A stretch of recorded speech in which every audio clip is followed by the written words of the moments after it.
Welcome in, ladies and gentlemen, to another edition of Columbia Eagles Football Live right here on Blue Pride TV. For the first time this year, the Eagles are going to be coming to you presented by the Columbia Quarterback Club. Welcome into the Aces Wild pregame show. Alex Schlemmer and Jared Germain with you once again. And Jared, week one, you finally get to hit another team for real this time, and Friday Night Lights are back. Yes, we are back, Alex. I know last week we had that little scrimmage up in Westland. We tied 12-12. Each team got 24 plays, I believe, on each side of the ball. So, yeah, we're back to real football here on Friday night. Real football it is, and tonight the Mater Dei Knights are coming in off of a 3-6 season last year, and talk a little bit about last season as a whole right now, Jared. Eagles finished the year 6-4, 6-3 in the regular season. Went up to Cahokia, had a winnable game. I mean, we played a very winnable, great game. Coaches had a great game plan, and in the end, it was just Cahokia's dudes made the plays in the end. And you take away, I think we said 2 plays. You take away and you add 1 play for us that could have happened. And now all of a sudden it's a 21-point swing, and Eagles would have won that because I think the score was like 30-17 or something like that. So definitely had a chance to get it done there. And just didn't get it done, but all in all, pretty good year last year. Yeah, I think overall, having Mason Vagley as a quarterback last season, he really grew up a lot his senior season, played a pretty good whole season, healthy all year long. I think we were pretty much every player was pretty much healthy all year long, which is also a good thing. So anytime you have a positive record coming out of the season, that's always a good thing too. Positive records are a good thing, and, you know, that builds to this season, too. You look at a couple guys that you lost from last year, losing a lot of numbers. We'll go over them here in a little bit in the future. But, yeah, you lost a little bit and a lot in the same sense last year, but it sets up for a good year this year. Yeah, I agree. A lot of sophomores and juniors that played a little bit last year that have grown up a lot this year that are juniors and seniors now. So I'm going to see a lot of new faces, but a lot of familiar faces from last season. All right, that's going to do it for this part of the show. We're done talking about this season, or last season, I guess you'd say. We're going to transition now. We're going to run to a commercial break. We're going to get things figured out up here, and when we come back, we are going to talk about this season as a whole, and then we'll start talking about tonight as well. So join us again here on the Aces Wild pregame show after this. Who doesn't love winning some money? The Columbia Quarterback Club is hosting another progressive raffle at Aces Wild this season. Starting at $1,000 in the jackpot, the money grab is free to register. Head up to Aces to buy your chances to win the drawing at 6 tickets for $5 increments. The drawing is every Thursday at 7:30 p.m. with a second chance drawing for free tickets at 7:45 and a 50-50 drawing at 8. Grab a cold drink and enter the other Aces drawing as well that is free while you enjoy that drink or one of their 6 slot machines. You do not need present to win, so get those tickets any day that you want. That's the Money Grab Progressive Raffle every Thursday night at 7:30 with all proceeds benefiting the Columbia Quarterback Club.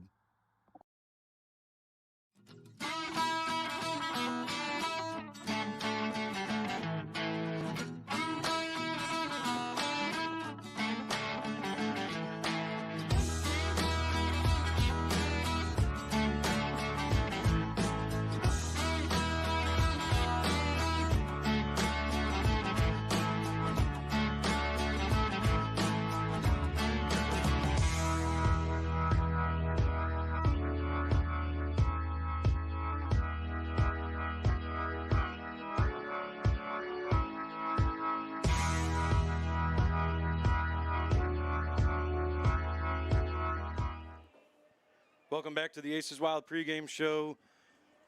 Blue Pride TV, sponsored by the Columbia Quarterback Club. Quarterback Club this year decided that they were going to take over the broadcast, get off of KCHS, do our own little thing here.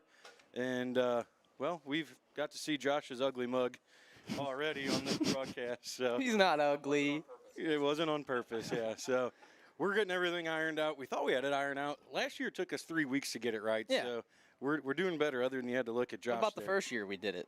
How many kinks did we have to kick out then? And I was thinking about that. So our first year was 2018. Go back to 2014 through 16, I guess it was. TJ Weber and his dad Tony did it. They were off for the 17 season, and then Jared, you and I started in 2018. And since then, we went from not streaming stuff, not recording stuff. We've kind of pretty much done it all up here. Yeah, we have. Yeah, not bad for two guys that come up here and do this about 10 times a year. So let's talk a little bit about this season coming in as a whole. Let's talk a little bit about the school history for the Columbia Eagles and all of CHS, really. These stats here coming to you from Howie. Oh, I wouldn't have guessed. No, you wouldn't have no idea? 54th season here for the Columbia Eagles. Winning a lot of games, 305 wins overall. 601 students this year for our enrollment. That is down from last season, 618, I guess it was. So that's, they restructured how they're doing things now, Jared. Do you know, is it a 1 year or is it still a 2 year thing? I don't know. I'm not too sure. So they take the average of your students, and that's how they come up with your enrollment. Yeah. As you can see there, Mater Dei, they're coming in. They don't have that many students in reality. They only have they have 557, but that's with the multiplier because of it being a private school. So there's a little skewed there on that, but it's up tremendously from the 373 students that they had last year.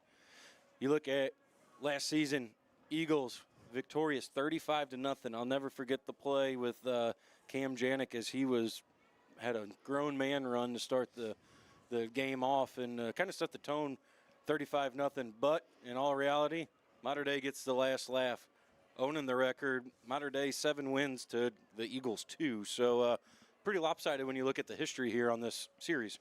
Yeah, I think last season, I can talk a little bit about the game last year. We ran the ball a lot last year. Jace Nelson, who we're going to see a lot of tonight and this season, had 19 carries for 146 yards, while Mason had 12 for 100. So you had two guys in week 1 rushing for over 100 yards, which is a great start to the season last year. So let's see if we can do it tonight. We'll take it. Coach Horner, as a head coach with the Columbia Eagles, you say Coach Horner all the time, but you got Coach G there with them all the time as well. So Coach Horner as a head coach, 25th season, and he's had a really good run here at Columbia. Whole bunch of wins, great winning seasons, a ton of trips to the playoffs. Obviously, the one runner-up in 2007 follows it up in 2008 with the semifinal. But the big thing, in 24 years, 19 of them, you're going to the playoffs, and I guess you could call it 23 seasons, as you had the COVID year in there as well. So great time for Coach Horner and his counterpart here with Coach G, too. Yeah, I'm just waiting for when Coach Horner retires. This is going to be the Scott Horner Dome right here. The whole field is going to be the Scott Horner Field or Dome, whatever they want to call it, because he deserves it. We're going to go dome, huh? Yeah, we're going to make a dome. Well, we got Coach G's down there. He's been there even longer. I know. He's been there the same amount of time. So those two guys, they got everything going for them right now. And let's go into this year's roster. Good numbers this year coming out for the Eagles, and really a lot of returners is the big thing. Yeah, and I think what is a big thing on the defensive side of the ball is we got a lot of returners on that defensive line and linebacker position that got a lot of work last season. I know on the D-line this year we're going to have 5-6 different guys that we can rotate, stay fresh, and get those big boys ready. But overall, I think our defensive line and linebackers have a lot of experience. And that's going to be huge. Coach G's always had those big guys in the front 7. They've been the ones that get it all done.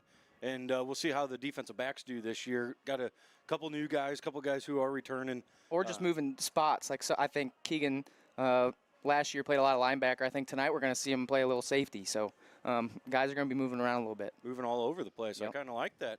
And even the linemen, too. You got a couple guys that are on the bench that depth is a huge thing this year for the Eagles. And I feel like it's either feast or famine a lot of times for whenever it comes down to depth. You either have it or you don't. This year the Eagles have it. You look at a couple of the linemen coming in 285 pounds, 300 pounds. Going to have that on both sides of the ball, so that's pretty nice. I think that's also big when you're starting out the season and it's still 85 degrees out there, probably 90 on the turf. And it's your first game. You haven't really played a full game all summer, but you've been through all the workouts. But you don't realize it till the end of the first quarter. You're like, dang, man, I'm kind of tired out here already. But I'm sure all the coaches had them ready this summer, ready to go tonight. It's going to start here tonight with the coin toss going on right now. I think I just looked up. Looks like Mater Dei won the toss, elected to defer. Eagles will be getting the football first whenever we have opening kickoff after the Aces Wild pregame show. Let's look at the schedule this year for the Eagles. One change this year starts once again here. Mater Dei, Waterloo week 2, the Route 3 rivalry next week. Redbud comes in week 3. We cannot relive Gimme Dat up in Taylorville. Right, Redbud comes in this year. The final time that we will play Roxana as a conference game Then we go to Freeburg, back-to-back road games there. East Alton Wood River, October 3rd is homecoming. Then on the road again, it's my best singing voice. We head to Salem, finally end it here at home. Senior night we're Breeze Central, and then Jerseyville, which I guess I could have talked as well too, Waterloo. They will be conference opponents starting next season, so that rounds out those 9 games that we have this year. Are we making any predictions? We'll go with predictions. What do you got? If you look at them right there, give me win-loss on what you see on the schedule right there. Week 1, win. Week 2, win. Week 3, win. Week 4, Good game. loss. Lost to Roxana, huh? And then win Freeburg, win Wood River, win Salem. At home against Breeze, that's a toss-up right now, and then at Jerseyville. So I'm giving us around, we'll say 7. 7-2. You got 7-2. I got 9-0. I got to Okay. be the homer. All right. All right. Yeah, and I think those Roxana and that Breeze Central game, winnable games, but they will be your tough games. And I feel like since Roxana's moved into our conference, every time we've played them, it's kind of been a hard-nosed game. And everybody knows with Breeze Central, that's always a great atmosphere towards the end of the year. People fighting for playoff implications. So, yeah, those are probably the 2 best games to look out for in the season. So let's talk conference right now. As you said, going to be a little bit of changes this year. Everything's normal like always, and it's going to be Breeze Central, Columbia, Wood River, Freeburg, Roxana, Salem, just how it's been for a while. Yep. This year, who do you got? You got Breeze and Columbia and Roxana. You said right there, top 3 teams. Yeah. And all be toss-ups. So, going to be an exciting conference. It always is. Always comes down to one game. I think it was last year we finished 6-3. That Roxana game that we played last year was an awful game for the Eagles, and we said to each other, I hope that doesn't bite us. And it did, because it cost us a home game in the playoffs. Mm-hmm. That's conference for you. Yeah, I agree. Then let's look into 2026, a lot changing coming into there. Centralia is the newest one that said they're coming over. Civic Memorial comes over, as well as Jerseyville and Waterloo, joining Columbia and Freeburg and Breeze Central. So East Alton Wood River, I believe, they just dropped down to the medium-sized school, correct? I believe so. Them and Roxana drop down. Salem takes off and goes where? River to river? I don't know what. I don't know either. They're leaving the Koki. You know more than I do. We know that they're going to at least leave the conference. So, but that new conference next year, when you talk football-wise, gets a little bit tougher. And it's just a couple new schemes, new faces, new towns, new everything. So, yeah, I'll be looking forward to going to Centralia one of these times. All right, well, we are still 15 minutes away from kickoff here. We're going to run to another commercial break. When we come back, we'll talk the guys who are returning. We'll talk offensively, defensively. We'll talk about the Mater-Dei Knights. We'll talk about pretty much anything and everything leading up to this Week 1 matchup of the Columbia Eagles and the Mater-Dei Knights right here on Blue Pride TV. Do you think you could pick one winner per week during the NFL season? The Columbia Quarterback Club is doing their 3rd annual Survivor Pool this year. Simply pick one winner per week. But be careful, you can only use the team once per season. It's $25 to enter with $10 optional insurance to use through Week 4. 70% of the entries is split between the top 3 finishers, while the Quarterback Club keeps 30% and the insurance money. Contact a Columbia Quarterback Club member today or email us at columbiaqbclub@gmail.com. You will get more information and entered here. Week 1 starts September 4th, so don't wait too long. When you don't have time to be sick and tired, look no further than Corey Pharmacy for your pharmaceutical needs. Hey, Eagle fans. Located smack in the middle of town at 101 North Main Street, Paul and his staff have your medical needs covered. The pharmacist will help make you better, get your over-the-counter medicine and prescriptions, or even be proactive whenever you're trying not to get sick. Make the change to your hometown pharmacy today. Getting a personal relationship with affordable prices and fantastic customer service, that's the norm when you go to Corey Pharmacy. Corey's is there for all of our sports, organizations, fundraisers, and more, so we need to be there for him. Make sure you support local and tell him that the Columbia Quarterback Club sent you the next time that you visit Corey Pharmacy. Hey, Eagle fans and parents. Ace's Wild Video Game and Parlor, tucked away at 208 North Main Street in the rear of the building, is the place to be whenever you need a relaxing night or you want to watch that big game on one of their 6 TVs. With a full but limited bar at great cheap prices, 6 gaming machines? This is the place for everyone. Aces hosts events throughout the year, so make sure you check them out on Facebook to stay up to date. With a small beer garden with outdoor seating, it's a great place for a fall afternoon. A sponsor and supporter of the Quarterback Club since they opened in 2017, we appreciate everything and encourage everyone to head to Aces Wild Video Gaming Parlor in the future.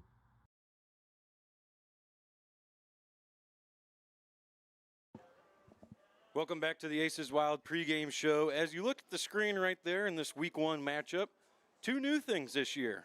The big video board that you're seeing right there, big purchase for outside at the multi-purpose field and inside at the gymnasium. And I think they're going to move that over when the new gym's built. They're going to move the indoor scoreboard to the new gym as well. Yep. So that thing, it is capable of doing a lot of different stuff. I think we kind of noticed whenever we went to Central the last couple of years, whenever you pull into their school and you just see the big old screen, we're like, oh, man, we got to get one of those. Finally, man, it looks awesome. I love it. Yeah, it looks great.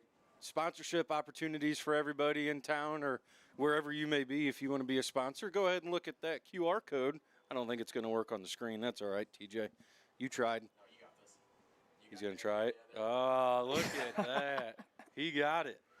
So if you want to be a sponsor, you can go ahead, contact the office, Coach Horner. If you can get that code, and you can get on the board. And you look to the right, a new American flag.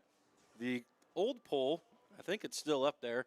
Yep. It was about 30 feet tall. This one coming in at 45 or 50 feet. New pole donated. The Quarterback Club kind of spearheaded the project, but huge thanks to Jimmy at JDR Construction and Matt at Electrico Incorporated. Those two guys donated the pole, donated the machines to get it in. Those two companies did great stuff, and it looks great. It does look great. It is. I would love to see it blowing. I haven't seen it out and showing itself yet, but definitely something that's cool this year, and we'll see if it maybe tonight. Maybe we can get a little breeze going tonight. Yeah, we need one. Well, we need one. You know what? I think Josh just turned that AC down a little bit more to about 68 or 67 back you here. feeling it a little cooler? We're good in here, yeah. I'm all for this, right? Oh, 60 what? 62. Holy cow. Well, I like it. All right, Jared, let's talk a little bit. Guys returning this year, and let's talk offensive numbers first. I don't know if you've heard guy by the name of Jace Nelson. Have you heard of him? Yeah, last season he had about, I think, 10 total touchdowns. Basically led the Eagles in rushing. Was all over the field. This season we're going to expect a lot out of him. Had 160 carries for 865, 7 touchdowns, 3 out of the air. So, yeah, we're going to see a lot of him this season. We're going to see a lot. And even last week when we saw him, that dude can scoot. Yeah, he can was fly. Moving. So, Jace, definitely the big one.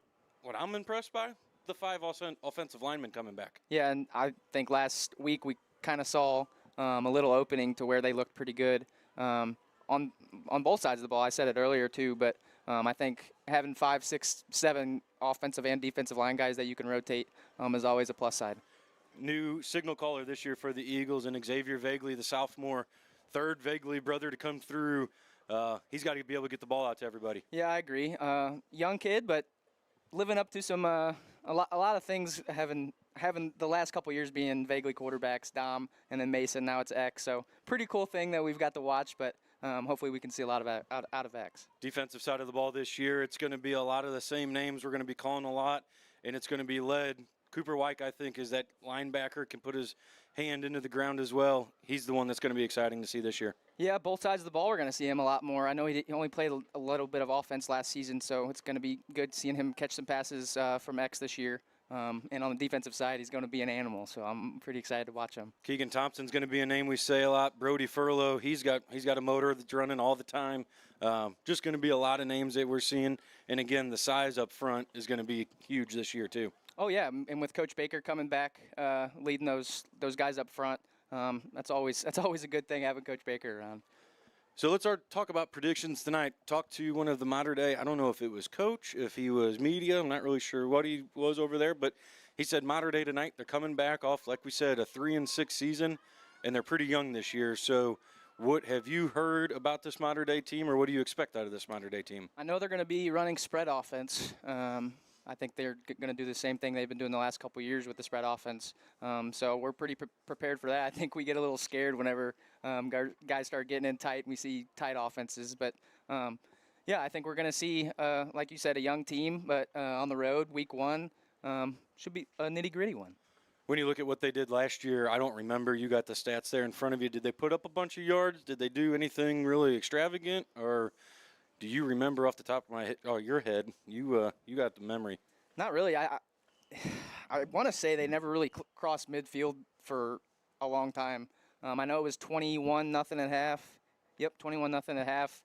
And from there, it was kind of over already, I want to say, because their offense really couldn't get anything going. They got a couple guys coming in this year, just looking at the stat sheet, or the roster, rather. 235, 245, 255. Got another 230, a couple 200s in there. 6'4", 6'3", 6'3", so nothing really extravagant that you're seeing there, but hopefully that means we're able to win in the trenches, and that's what Coach Horner, key to the game, win in the trenches. Oh, yeah, that's what always comes first. And like I said, I'm probably going to be saying it all year, but it's nice to have 5-6 guys in rotation to where if they're bummed out on a drive or a little tired, someone else can come in and play for them for a drive. Waiting now, they got Hell's Bells going. I don't know, TJ, can you see anybody down there coming onto the field? You're live now, TJ, by the way. We forgot to introduce you.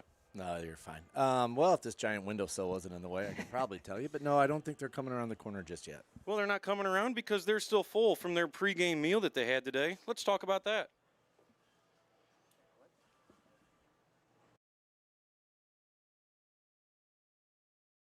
Big thanks to Millers on Main for fueling up the team with our pregame meal this week. Nothing hits harder than good food on Friday Night Lights. Next time you're hungry, show love back and head to Millers on Main. They have the team's back, and let's have theirs. 608 North Main Street.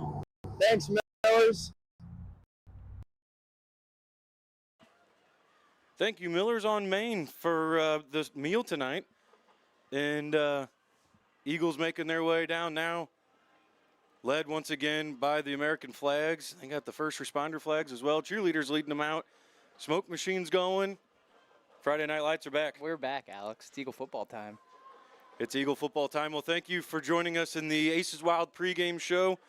We're going to get ourselves situated here as the team runs out. We'll watch them run out, and then whenever we come back, we'll have the national anthem. We'll have opening kickoff, and we'll get Friday Night Lights running again here on Blue Pride TV.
Hey, Blue Jay players, it's your time to shine. Friday, September 12th, before the varsity game, you're going to be an Eagle. Leave those Crocs and slides at home and lace the tennis shoes up tight because you're leading the varsity team on the field in your blue Blue Jay uniform. Meet at the locker room at 6:30 to see the varsity team before you head to the field. You're going to stop in the tunnel, get pumped up, and practice what you'll do as you're through the band and out to the 50-yard line before the varsity players. Check with your coaches at practice in the coming weeks to find out more information.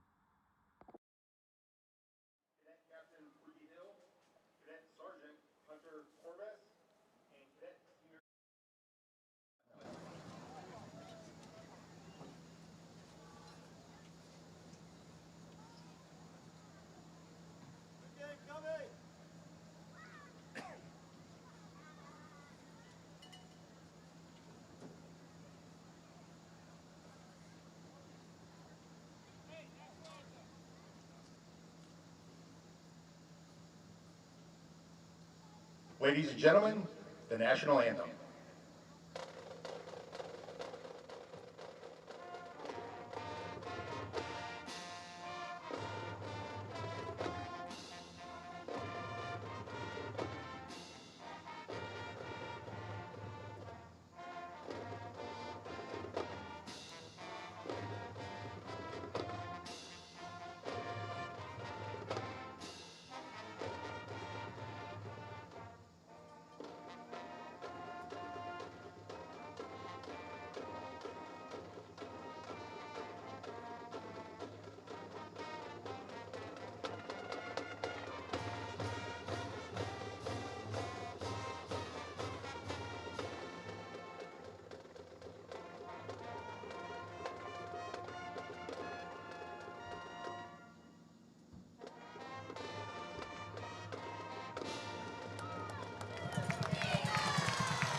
Great job once again by the marching band of the Columbia Eagles.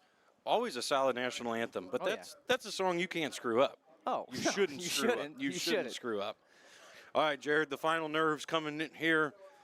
Moments away, minutes away, minute 10 until kickoff. What are you thinking right now if you're Coach Horner, Coach G, or one of the players down there? I'm excited. You know, you've been hitting your own guys all year, all summer, and the football weather is not really here yet. We got a little bit of it last week, but I feel like the weather plays a big part in it sometimes. But I don't know. I think overall the guys are pumped up. I'm excited to play here tonight. You're looking right there on the screen. Howie and Sharky. Sharky, 16 years on the sideline, helping with stats on Howie and everything.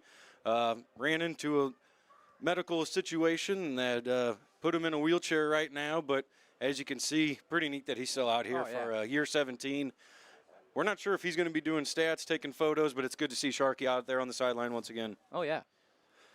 Eagles going to be receiving the opening kickoff, and you're looking right into the sun, so we'll see how that goes for you. I didn't even think about that. Coach has got the shorts on again. I love them. Man. Yeah, new white shoes. I like those white pullovers, though. Those are clean. Those are clean. I would love to have one. I never keep it white. My stuff turned gray. Alex, what time is it? It's Eagle football time. Week 1 of the IHSA season getting ready to get underway.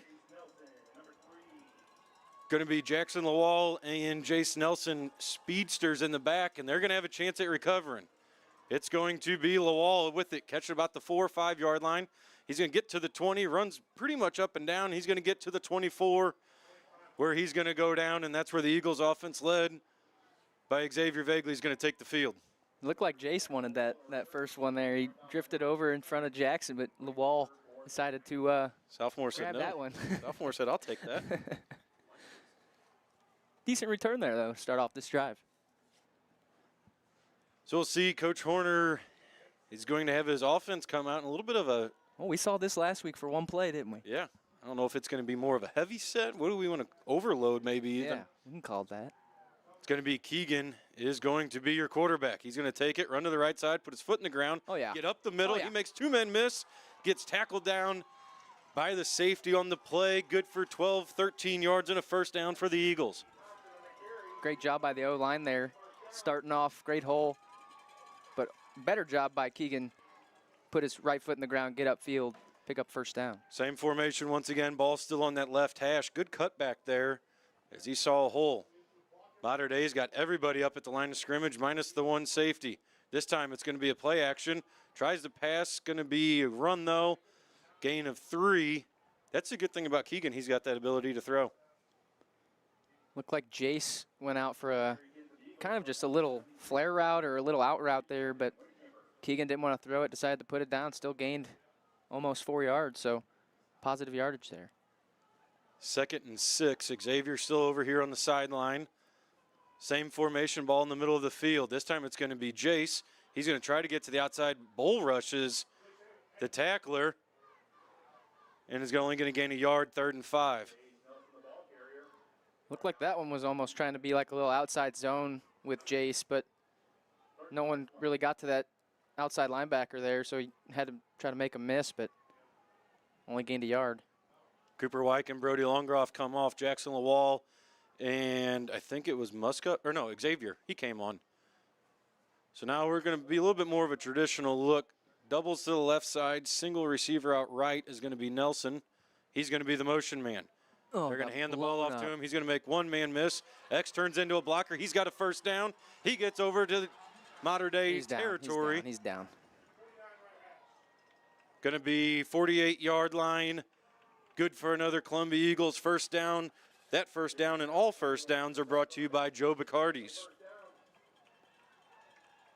Looked like the O-line might have messed up what they were supposed to do there. Last week didn't have a very good week at Westland for the linemen, so we'll see what they figured out this week. Doubles to the left side, sniffer back left. Hard count, got him the jump, they did. First down and 5 coming up after the offsides penalty. I think I either heard Coach Baker or Stump say he's lining up offsides.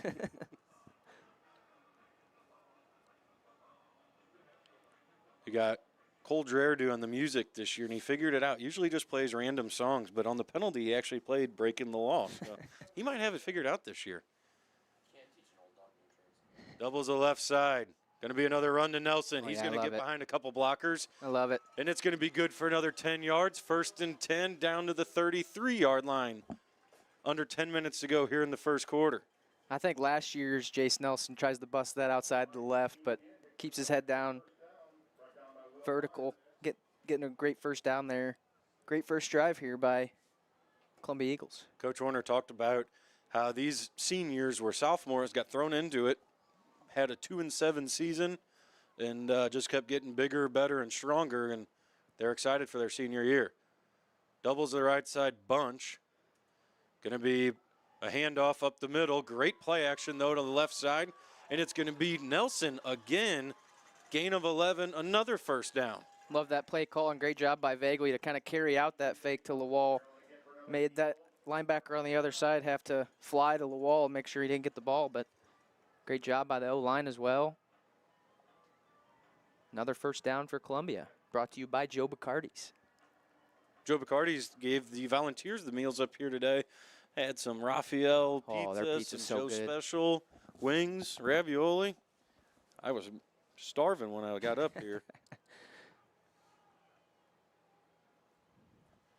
Going to be doubles to the right side. Motion man this time. Fake it to him. Go up the middle to Keegan. Gets it inside the 20, inside the Hill Monuments red zone now this year for the first time. Ball at the 19-yard line. See if Coach Horner wants to stay in the spread or if he wants to go back to that little overload. Looks like X is going to check out here. Looks like we might go back into that little overload set to the right side with Keegan back at, I mean, we could say Wildcat, but he has played a little quarterback in his day. Yeah, he was a freshman, I think. Yep. And even leading up to it. Going to be going to the right side, puts his foot in the ground, ball pops out, and I think it's going to be recovered by the Knights. Fumble on the play, recovered by the Knights, where they will take over at the 20-yard line. Everything you want out of a drive for your opening drive, and it's going to come up short. And we've seen already 2 or 3 times trying to get a little cutback lane, and there he cut back right into a helmet, right onto the football. Saw the ball pop up in the air. Mater Dei is able to recover it. So we'll see what the defense is going to do now. We've talked a lot about this front 7 for the Eagles. Looks like they've got Furlow, Corbin. Is that number 21 out there on the far side? Looks like it. Going to be trips to the right side, running back left. 3 down linemen for the Eagles defensive front. Going to an empty set. Empty quarterback right up the middle. He's a shifty one. He's got enough for a first down. Brought down on the play by Keegan Thompson. Might see a lot of motion here tonight out of Modern Day. See mostly wide receivers motioning across or running back motion out to a wide receiver, as we saw there, to get into that empty set. Going to be 1st and 10 from the 32-yard line. Doubles to the right side. That Pistol receiver's way out there. Motion man coming right at us. They're going to fake it to him, go up the middle. Good job there by number 44 for the Eagles. Coming in and making the tackle, Cooper Fox. Looks like only a gain of maybe 1 there. Great penetration by Fox there. Going low, grabbed him by the ankles. 2nd and 9. Modern Day going to a huddle. You don't see that very often, and really slows everything down. Quarterback in one of those concussion caps, too. Isn't that what they call them? Empty again. Trips to the right side, doubles to the left. Quarterback looking right. Quick release, throws it out. Caught at the 35-yard line. Eagles got to swarm and make the tackle. And they do. They get over there. Going to be Jace with the first contact. Chased out of bounds by the rest of the Eagles defense. Looks like X kind of bit down. Maybe a wrong assignment there. But still only a short gain. Bring up 3rd down. But if you're Modern Day, you're in a 3rd manageable here. So watch the football. And this is where you want, if you're Coach Jermaine, get off the field. Yep. Ball on the right hash. Watch the football. 4 linemen this time, 3 linebackers. Where 15's the motion man again. Quarterback's going to keep it to the right side, Fox. puts his foot down. Nothing going, big hit. Keegan Thompson brings up a 4th down. All started with Cooper Fox there. Looked like he had a lineman that pulled, came out and tried to kick him out, but able to get that inside shoulder, force the running back inside. Great job by the linebackers flowing to the football there, bring up 4th down. So a great start here if you're the Eagles. Offense got it moving. You don't want the fumble, but it turns into a great job by the Eagles defense. Eagles still moving some people around, trying to get set. Ball goes straight up, going to fall at the 31. Get a good Modern Day bounce. Get away, Jackson. Get away. And it's going to be downed at the 19-yard line where the Eagles offense is going to go out onto the field once again. Looked like he wanted to go pick that ball up. Not sure what he was thinking there. Yeah, that's a sophomore there. Just, but you see doing sophomore things. Yeah, doing sophomore things. But you see the big guys doing it too. They college guys and pro guys. They do the same stupid stuff sometimes. So the Eagles offense going to try it again. They move the ball pretty much at will. It sounded like, or seemed like, right away. Doubles to the right side, sniffer back to the right. Motion man Nelson. Hand the ball off to him. He gets hit in the backfield, nothing going. Loss of 1, maybe 2.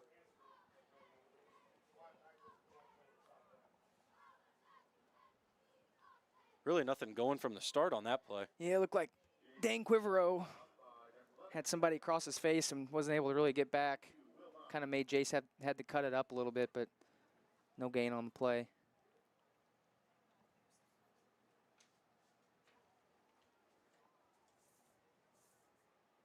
See what the Eagles got here on 2nd and 12. Doubles to the right side now. Going to be a motion man again if I had to guess. It's going to be Keegan. Fake it, bootleg coming around. See where X is going back across the field. That's going to be a PI. That has got to be pass interference. I guess it doesn't have to be. They're not going to call it. Man, that side judge has got to be looking right at that. Yeah.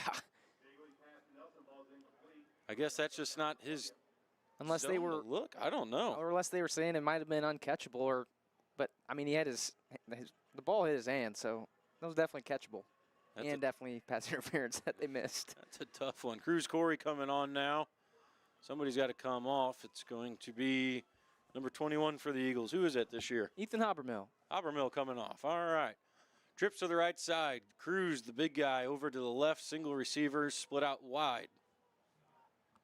Running back to the right side is Jace. Going to be a rollout to the right side. Got to find the sticks. Jackson gets to the 35. That's not the sticks. Going to be a 4th and 5 now. Eagles are going to have to punt the football. Yeah, he was about 5 or 6 yards short there. That's another one. Got to go find the sticks. But, Coach, you always tell me that I'm supposed to run this route. Well, not in this spot. You're not supposed to. Looks like we're going to punt here. Nelson back there to punt. So Jace will be your punter this year. Very rare do you see a running back be a punter. Might see him put his head down. Oh, gosh. High snap. He's going to have to pick it up. We're going to see if he's going to try to run, and he is. He's going to have to make something happen. He almost gets back to the line of scrimmage, but bad break, not what you want there if you're the Eagles. So, Coach G, first time your back's against the wall. We'll see what happens here.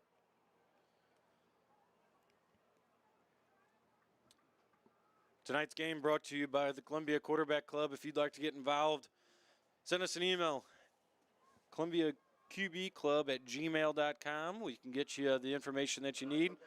Meet once a month, have a chicken and beer dance, a golf tournament, and just try to do some good things for the kids in the community and get everybody having a good time here on Friday nights.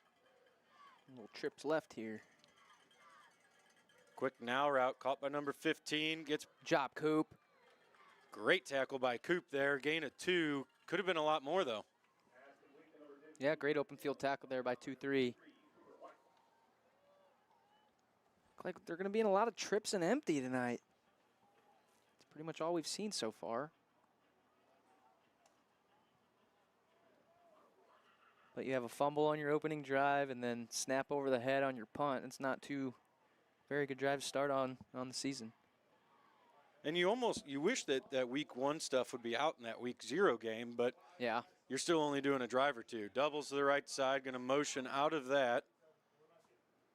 Going to be deuce backfield. They're going to hand it off to number 15, trying to go out wide. Spin inside.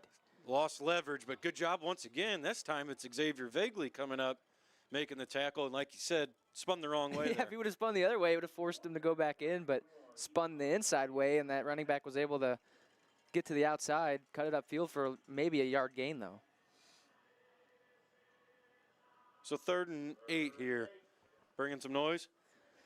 Yeah, I think so. We'll see what formation they're in. Most likely going to go through the air. I'm going to say they motion this dude, and he's going to go to empty. Nope, going to just go to the other side. Going to be a screen pass this time. Nothing really going. Yeah, Good job job there out of the Eagles defense. Number 77 making the play for the Eagles. Brody Furlow, a name that we're going to say a lot this year, and we've said it a lot in the past.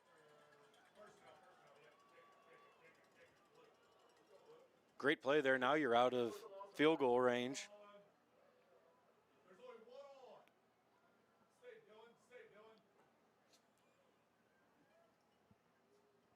Eagles going to try to block this one, it looks like. They're going to try to kick it. Field goal. Going to be a 46-yard attempt. I saw him in warm-ups. He looked like he could hit from 40, so we'll see if he can add on a little 6 yards here. Eagles going to go for the block. Good snap, good hold. Kick is up, left, and it is pulled to the left. No good. 2:10 remaining. We're going to run to a commercial break real quick. When we come back, we're going to have the Eagles offense right after this.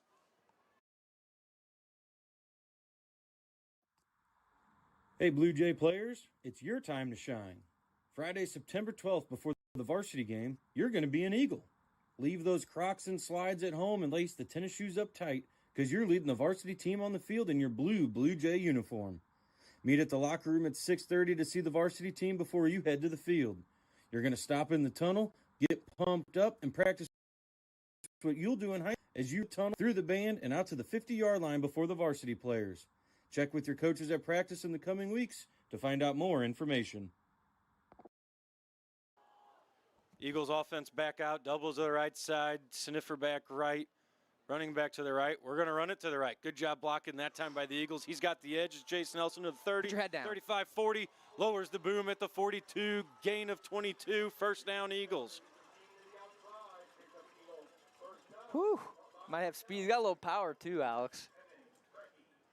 Speed and power. Lowered his shoulder there. Corner was just kind of waiting for him. Took a big hit. Great job there by 22 hitting that outside lane.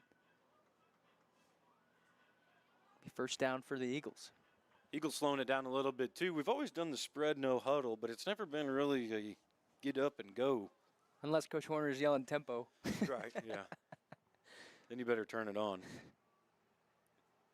Go same formation again. Fake it to him. This time it's going to be a pass. Throwing it up to Jackson the wall. It's going to be incomplete. Great ball. Hit him in the bad spot. Falls incomplete. Love the play call.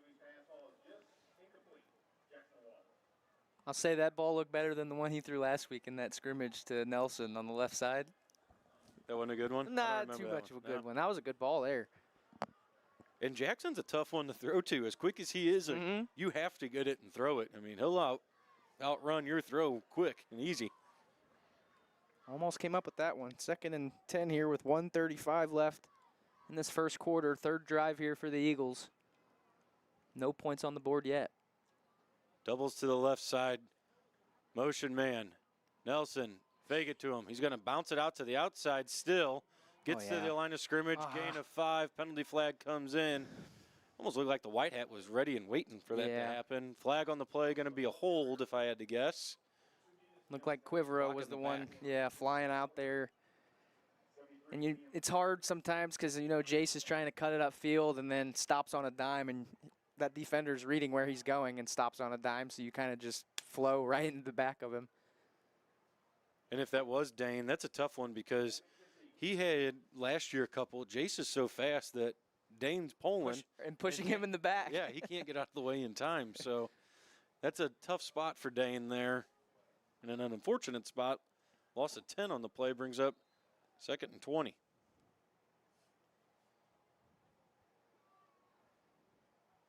We're going to go doubles to the right side now. Sniffer back right. Empty backfield. I guess there's a tight end on that left side. Jason motion. X is going to keep it. Try to go up the middle. Gets to the line of scrimmage. Falls forward. 2nd and 18. I know we like using Jace in that motion.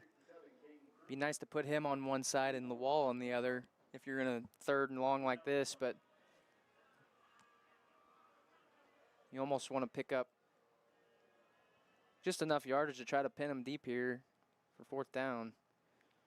Not a lot of play calls on 3rd and long like this. Running back to the right side, double stack tight to the left. Habermill's to the right, going to be your tight end. Hand the ball off to Lawal, who gets around the 2 blockers, and I think that should take us to the quarter as it's another loss on the play. 4th and 19 now.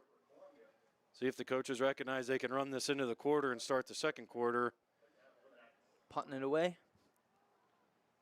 We're going to ask a trivia question here to end the quarter. They're not going to do anything, right? No, Tonight's trivia question. We'll let you think about it when we go to a break. Oh, we got little sound effects there. Tonight's trivia question. Who was the coach for the first year of CHS football? We're going to run to a break, and when we come back, we'll tell you who that was 54 seasons ago.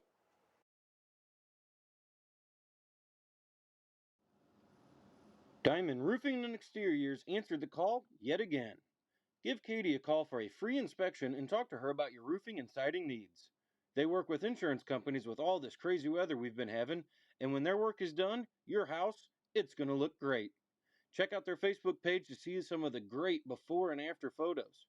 Whether you're wanting to replace the old stuff, get new curb appeal with a new look, or need to repair the damage, Katie and her crew, they got you covered. Give the local girl at Diamond Roofing and Exteriors a call at 314-954-7667 or check out their website at diamondroofingandexteriors.com. Tell them that the Columbia Quarterback Club sent you and see what they can do for you.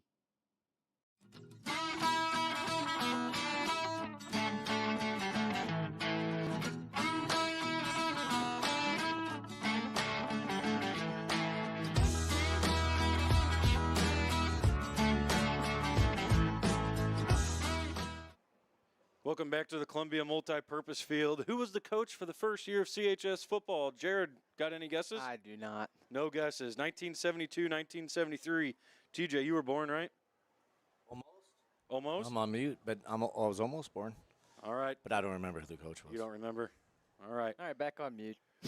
Ron Cruzy for the 1972-73 season. He only coached 1 year, but he was the first one to do it in CHS history. Good punt there that time out of Jace. Gets all the way down to the 30-yard line.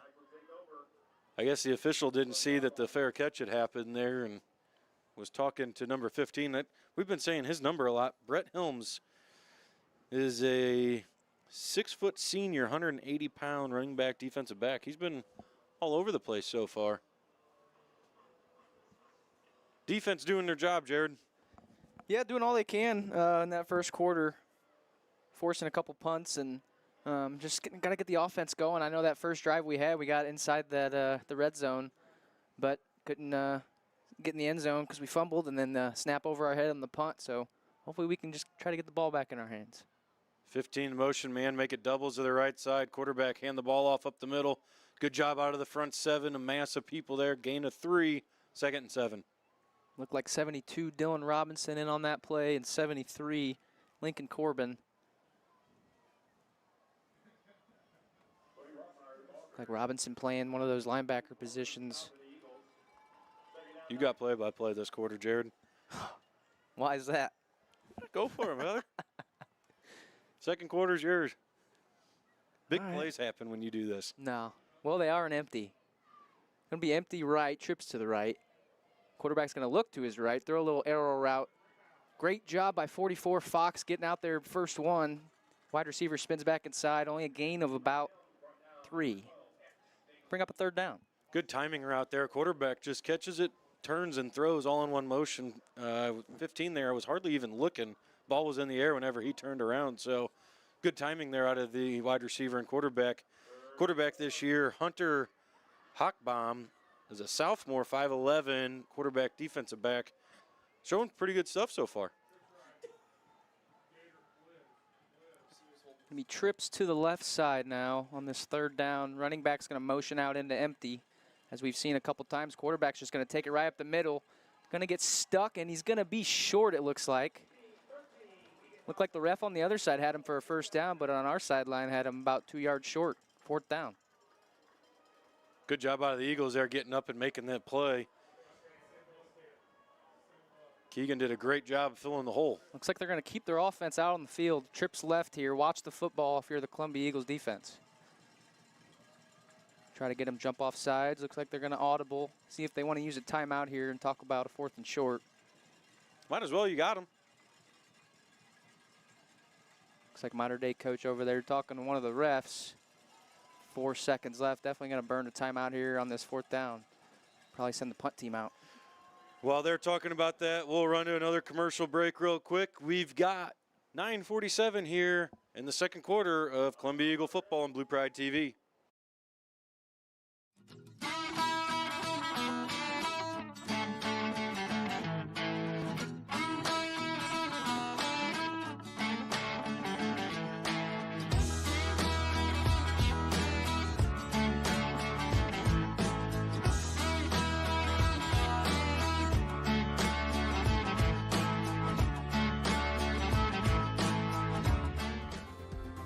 The Mandy McGuire Group, Keller Williams Pinnacle, helps folks live where they love. We are a team of dedicated real estate agents who are experts in your hometown.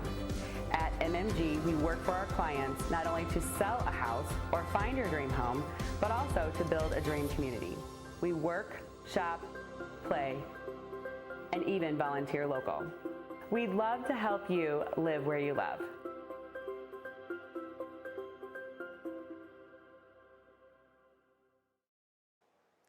Well, after that word from Mandy McGuire, the punt went up.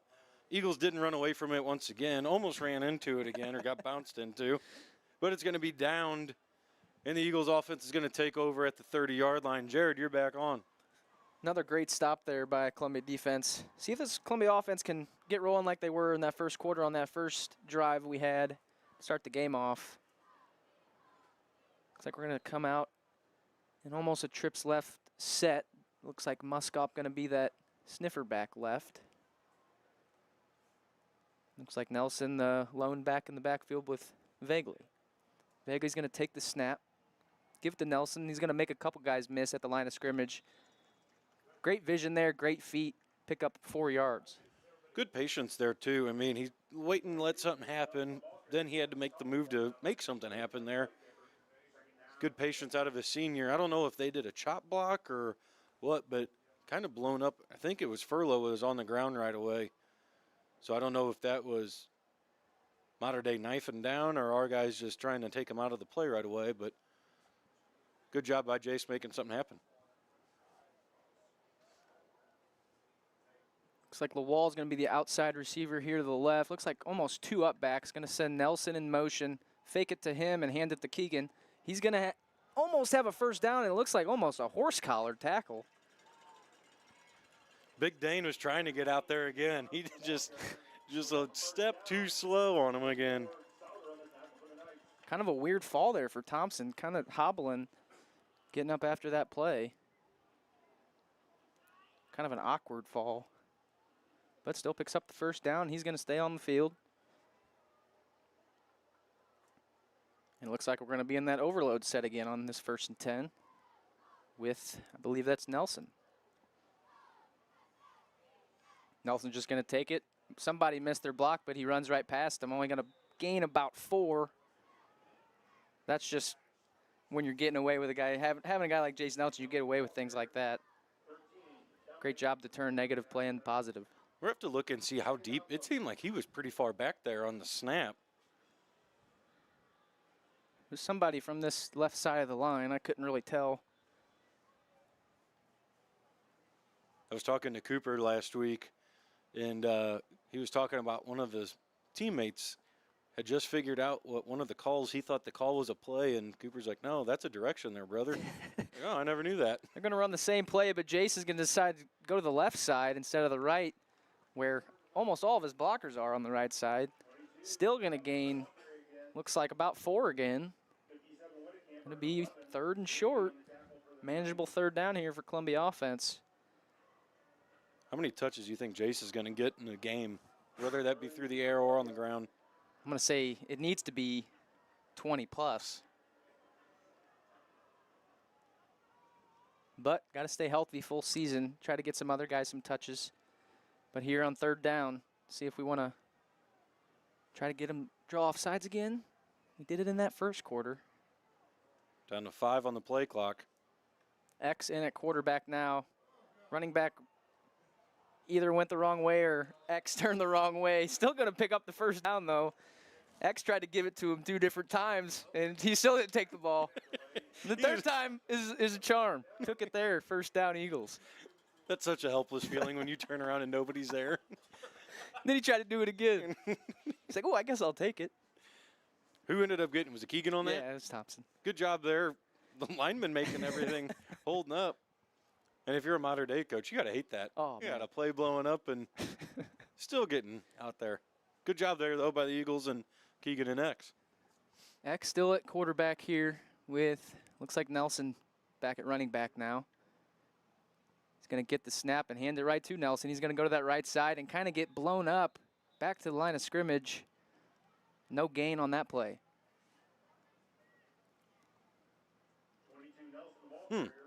How big's that 73 that they got? For them? Mm-hmm. Number 73, Liam Ketting, 6'1", 250. Looks He's like the biggest guy on the team at 250.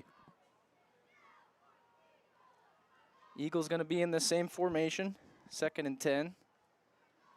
X is going to fake the handoff, and it's going to go right back to Jace on a little screen pass, and nothing going there on that play on 2nd down.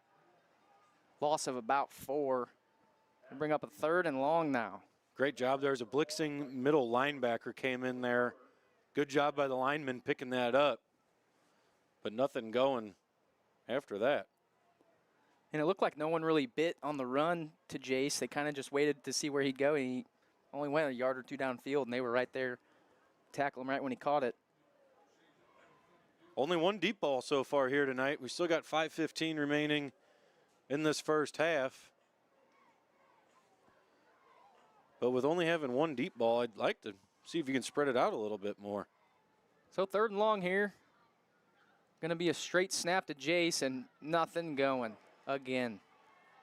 Going to be a loss again on the play of about 3. And there it looked like everyone was kind of confused, even on the O-line side. Nothing going there on that drive for Columbia. Lots of mistakes going on. Yeah, not a very good drive at all. Well, there's not much to say about that one. That's one that you want to watch on film on Monday morning. Or you don't, because you might throw up. Yeah, true. So it's going to be 4th and long now. Punt team is out. Nelson looking to send this one away. They got 2 punt returners back there. He is going to send it. Going to call for a fair catch around the 20. We'll call it the 7. And that's where Mater Dei will take over. 4:17 left here in this first half. Still no score. 0-0. Have to congratulate the volleyball team starting the year 2-0. Had a win over Wood River, I believe it was, the other night, and Althoff last night, I think it was, and I think they're at a game again tonight. So a lot of expectations out of the volleyball team last year. We had expectations again, didn't get it all the way done, but this year they're even bigger and better. So we'll see how the volleyball team does this year. We'll see if we can get Miss Longroff out here and do an interview with her, maybe even. I feel like a lot of those seniors have been like starting in the rotation since they were like sophomores. So looking for a big year out of them. Going to be number 15 going to the left side. Good job there out of the Eagles defense. Cooper's over there. I think Robinson and Cooper Wyke and Cooper Fox. Good job flowing to the football. A lot of white hats flowing to the football tonight. Great job by this defense so far. Not making it easy for this offense. Starting them off on 1st down with no gains and losses on the play. So great job here. Zoom in here on Brody Longroff, the first-year player on the right side defensive end, coming in at 6'5", 225. Excited to see what he can do on the defensive line. Going to motion into a double running back. Quarterback's going to fake it and run up the middle, and nothing going there for Mater Dei offense. Both offenses kind of struggling right now. Under 3:30 now in this first half. Good job there. Out of Dylan Robinson, held the edge. And once he got a bear paw on, the quarterback didn't let go. Dylan coming in this year after 22 total tackles last year and 1 fumble recovery. So he's a linebacker that'll go up and put his hand in the grass as well. Seen him a lot tonight so far. So, like I said earlier, great job by this defense forcing these 3rd and longs. 4 down linemen, 2 linebackers. Quarterback turns around, bootleg, coming to the right side, going across the field. He's got a man back there at the 40-yard line, and it's going to be caught. Jackson Lawal was there. Just a foot off. Great ball by the sophomore quarterback, though. Lawal was kind of, he got back. He was probably 3-4 yards back by the time the ball was approaching that receiver, but not enough time to swipe it away. Big pickup for Mater Dei here, and they're trying to go a little tempo here. Trips to the right side, ball on the left hash. Shows you what stretching the field out can do on that. Quarterback hands the ball off up the middle. Good job there. See who it is. I believe it's going to be Keegan making the tackle. Good job stepping up. But that shows you your lull you to sleep. Yeah. They lull you to sleep, though, and those corners and safeties can get bored sometimes because they've been running the ball so much, and then, boom, they hit you like that. Big gain right before the half. Approaching 2 minutes now. Halftime show tonight brought to you by Edward Jones, Patrick Oglesby. We'll be having the halftime show. We'll talk a little bit about what we see, and we'll have the Columbia Eagles marching band out there as well. Keep them out of the end zone here. Doubles. They get ball at half, too. They do. Doubles to the right side, 10 right. Nothing going. Again, gain of 2. Front 7, I'm loving them. It's where it starts. 3rd down here, and you think this might be 4 down territory. since that they did try a kick earlier. That was from 46. Missed it wide left, pulled it. Clock is ticking, though, so Columbia looking like they might not get their hands on the ball the rest of this half unless they can get a big stop here, maybe burn a timeout. Empty backfield, trips to the right, doubles left. Quarterback slowing things down as we're approaching the 1 minute mark. Quarterback looking to the right side, penalty on the play, and it's going to be a false start. I don't know, the wide receivers look like they're almost leaning a little bit at the start. Yeah. I don't know if that was out of alignment or who, but hopefully that's a drive killer. I heard Mizzou did that little beeping sound last night. Did they? The false start, yeah. Did you complain about it then too? No. It hurts my ears. It does, man. It's not bad when the windows are closed.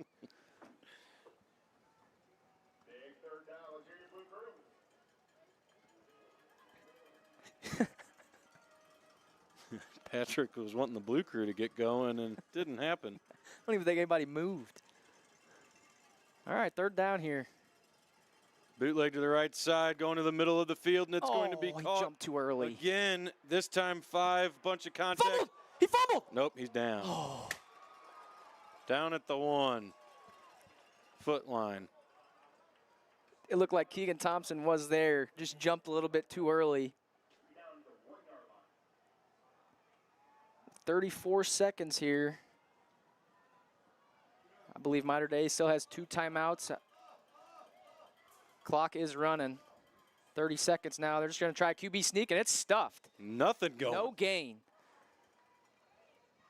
Mater Dei still had 2 timeouts remaining. Took one of them there, 22 seconds on the game clock. Man, there was nothing going on that. Well, like you said, the front 7 are doing their job. Secondary kind of losing guys on these last couple plays. Second down here now for Mater Dei. 22 seconds left in this first half. Man, that, like you said, it was just 6 inches over his hand. Then you had 2 guys right there. Could have tackled him at the 10. Kind of trucked them. Yeah. Got to that 1 yard line. Slowed him down enough. Not getting the end zone, but gotta like, if you're Mater Dei right now, right at the 1 yard line. But knowing you have 1 timeout in your back pocket, second down, do you think about throwing something here? Or are you just running the same play? Or running the ball? If I throw it, if I'm going to throw it, I'm going to throw it on this play. Running on third down? Run it on third down, call your timeout with and then you seconds to go talk and be about done. fourth down. Yeah. If we get to that. Come on, Eagles D. We say it all the time, bend, don't break. They're going to go to shotgun now. Doubles to the right side, motion man 15. And go doubles left. Pistol back, quarterback hands the ball off. Looked like there was a whistle. Everybody kind of stopped play. They're sending number 11 off the field now. And they lost a second. I think it was at 22. So if they'll reset that. Yep. Looked like the receiver on this side, the ref told him to get out of the game for some reason. Went 22 on the clock. Wetzel, go tell him 22 on the clock.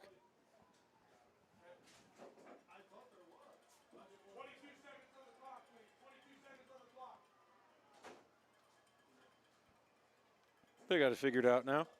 Rushing, you had it figured out before they did. Good job, brother. When you hear it about 4 or 5, like, maybe I should double check. All right, same formation. We'll see what they do here. Looks like they wanted to hand the ball off before the whistle was blown, so see if they change it up or stick in with the same play. This time going to be a handoff. Quarterback keeps it. He's going to throw it, and it's going to be caught. Touchdown for the Mater Dei Knights.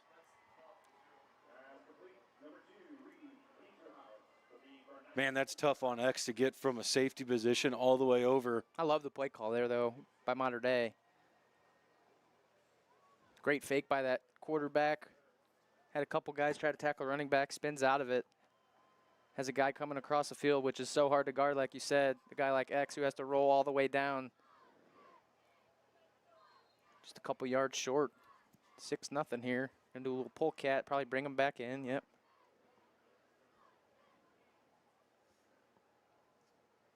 Gotta love that. See if we can get a block.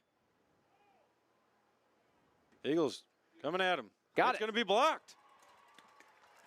Good That's job huge. there out of the field goal unit there. What would you call that unit? Field goal unit? PAT block. PAT block. Great job. No good. Takes the score. Mater Dei 6, Columbia 0. Haven't mentioned the Corey Pharmacy scoreboard tonight, and I thought for sure we would have mentioned that a little bit this year, but Corey Pharmacy scoreboard, Eagles are trailing 6-0. Got to imagine, unless there's a great return here. Jace is going to get his hands on this one, not Lawal this time. Jace, not Lawal. And he's going to take it. He's going to get past the 50, and we're going to get a shot at the end zone. X was throwing about, what was it, 40? 40, 45 last week we saw. See what happens after that. Or see if Mater Dei even wants to kick it to one of those two back there. But then you got Wyke and Keegan Thompson in front of him, two hard runners as well. So pick your poison.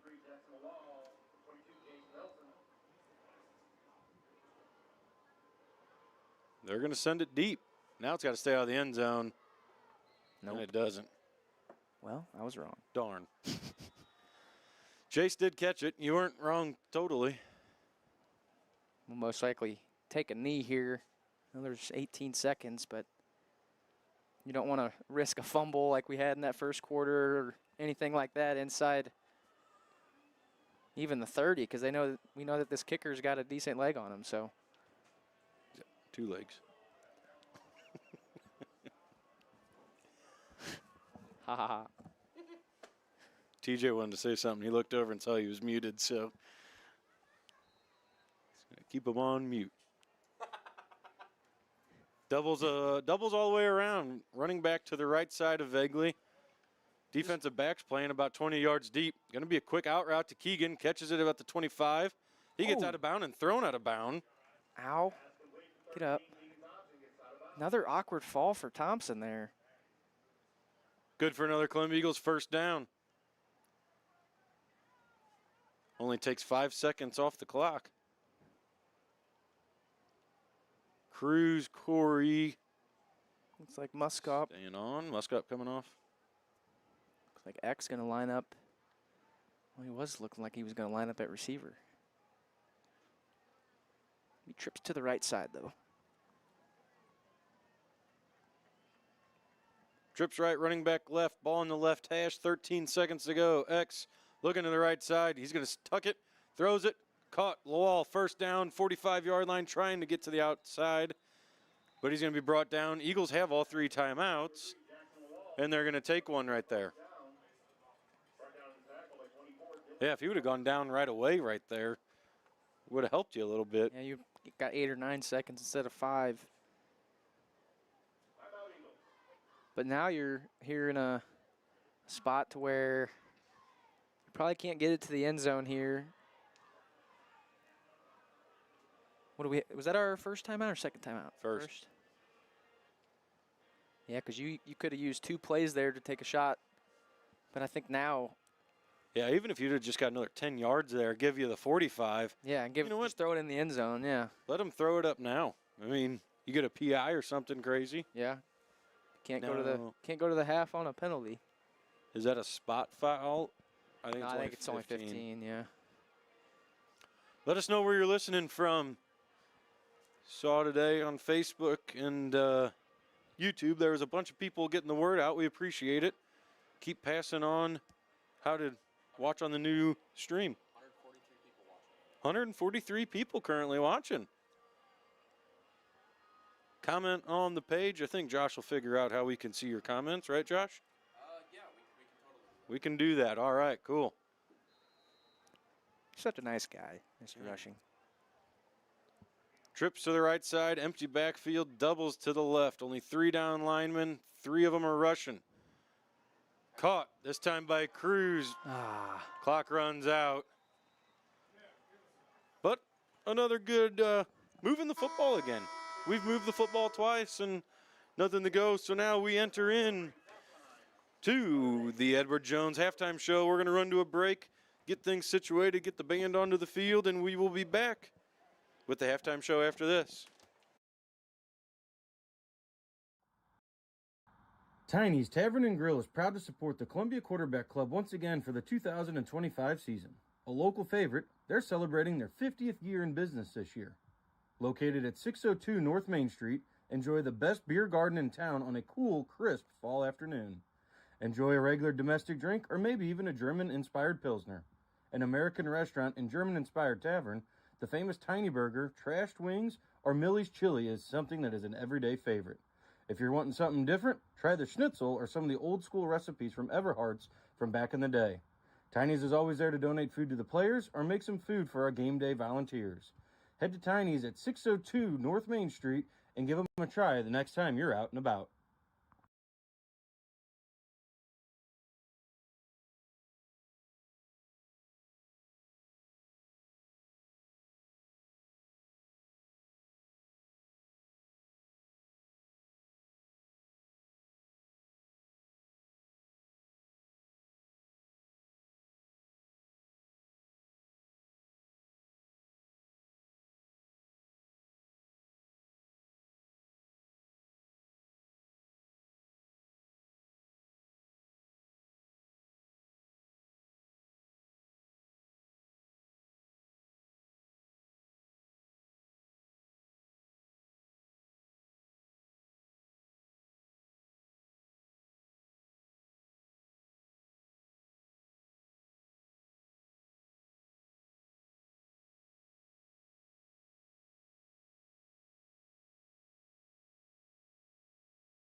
When you're looking for a solid, consistent meal, look no farther than Columbia staple, Joe Bacardi's. The Eagles are happy to team up with Ray yet again to help fuel our players and our volunteers. Ray Bacardi has been a great team member of the Columbia Quarterback Club since our first tournament in 2011 and every year in between. If you're looking for a great pizza, consistent pasta, or a fish or chicken dinner, Bacardi's has you covered. Sit in the back and feel like you're in Italy with a great mural painting, or enjoy the outdoors with the garden seating and occasional live music on the weekends. With over 50 years in business, you know the food and staff have to be good. Head to Joe Bacardi's at 117 South Main Street and tell them the Quarterback Club sent you.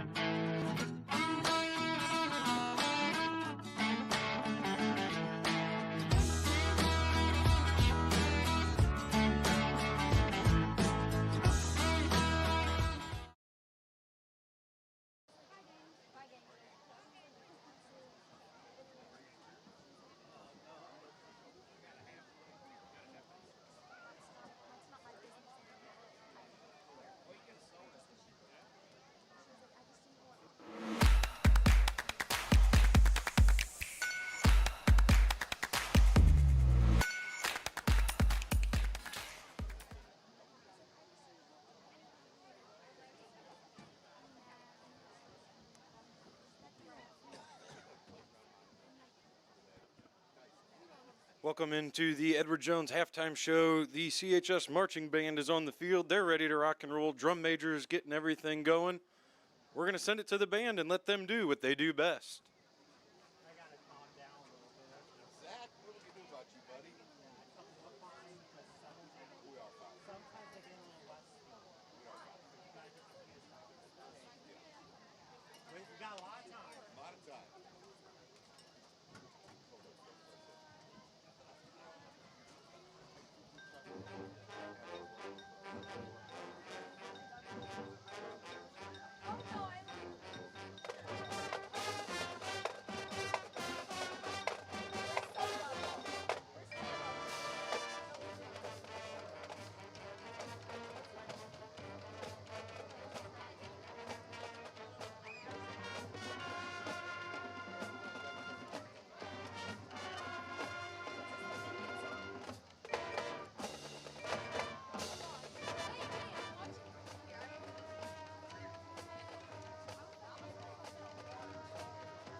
Let's hear it again for your Columbia Eagle Marching Band.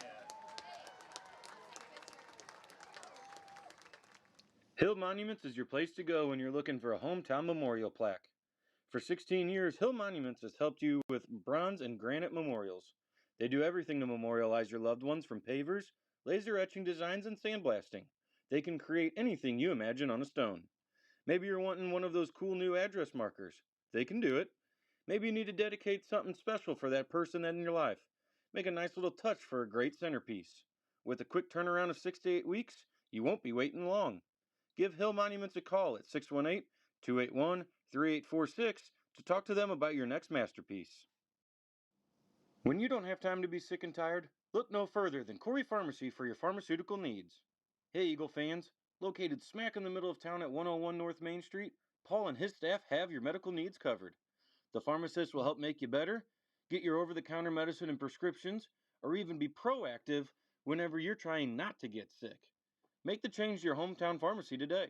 Getting a personal relationship with affordable prices and fantastic customer service, that's the norm when you go to Corey Pharmacy. Corey's is there for all of our sports, organizations, fundraisers, and more, so we need to be there for him. Make sure you support local and tell him that the Columbia Quarterback Club sent you the next time that you visit Corey Pharmacy. Hey, Eagle fans and parents. Ace's Wild Video Game and Parlor, tucked away at 208 North Main Street in the rear of the building, is the place to be whenever you need a relaxing night or you want to watch that big game on one of their 6 TVs. With a full but limited bar at great cheap prices, 6 gaming machines, this is the place for everyone. Aces hosts events throughout the year, so make sure you check them out on Facebook to stay up to date. With a small beer garden with outdoor seating, it's a great place for a fall afternoon. A sponsor and supporter of the Quarterback Club since they opened in 2017, we appreciate everything and encourage everyone to head to Ace's Wild Video Game and Parlor in the future.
Welcome back to the Edward Jones halftime show.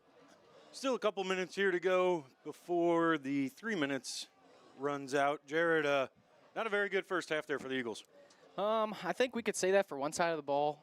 I mean, defense did give up those two big plays right there at the end that cost a touchdown. But I mean, we got to get some points on the board. I know that we've had a couple good drives. We kind of stalled out though. I know that first drive we had took over at, I want to say, around the 30, and we fumbled inside the red zone. So, and then you had the punt over the head of Jace, and he tried to pick it up. They got the ball on their own 20, and we got to stop there.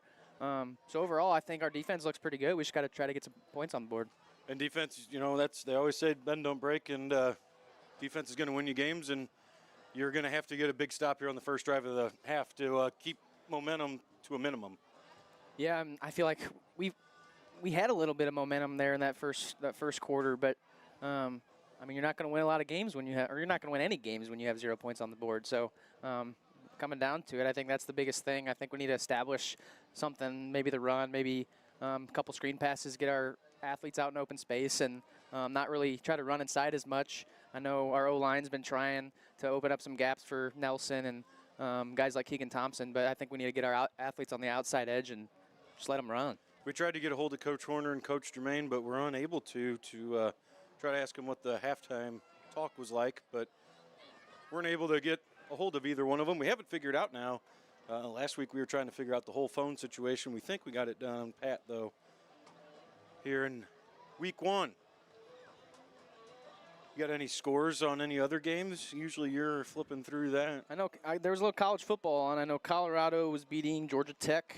Auburn is beating Baylor 14-3, and Illinois is up on Western Illinois 31-0. I will look for some high school scores around the area. I know Muscuda was going to Belleville West tonight. I know it doesn't really matter. I just saw it.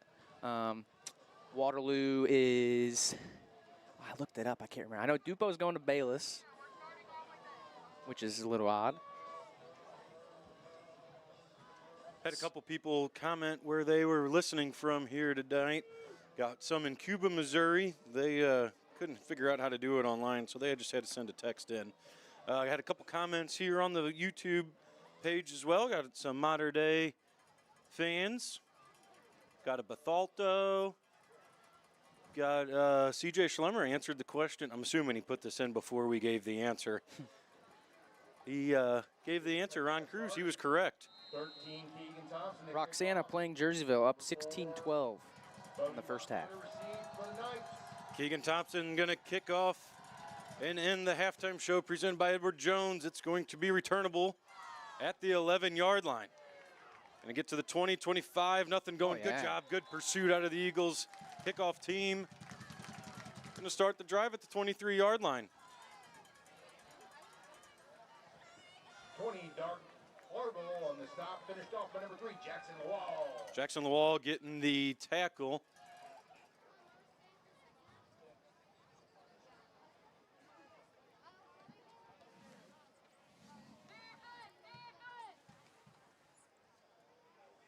See what happens here. Eagles defense coming back out onto the field after a pretty good first half. After only a couple plays, beat them. 3 down linemen, doubles to the left side, tight end. Going to be a handoff up the middle. Good pulling out of the Mater Dei number 75, but better job out of the Eagles front 7. Gain of 2, 2nd and 8. That front 7's been good all night long.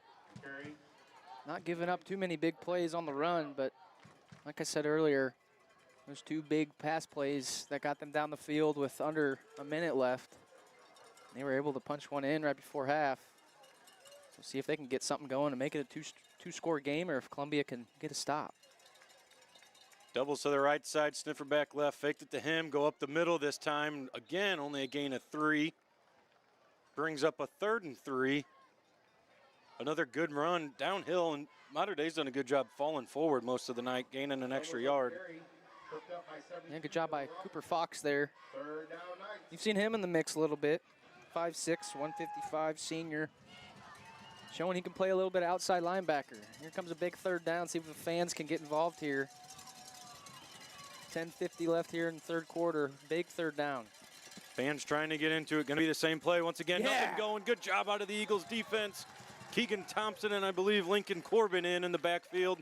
Loss maybe to the original line of scrimmage. 4th down now for the Eagles defense. Well, you could tell when Corbin got his hands on him, and then out of nowhere, kaboom. Keegan Thompson coming in.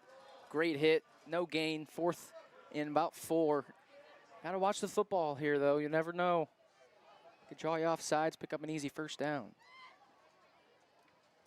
In to do the punting now for the Knights. It's going to be off at the 20.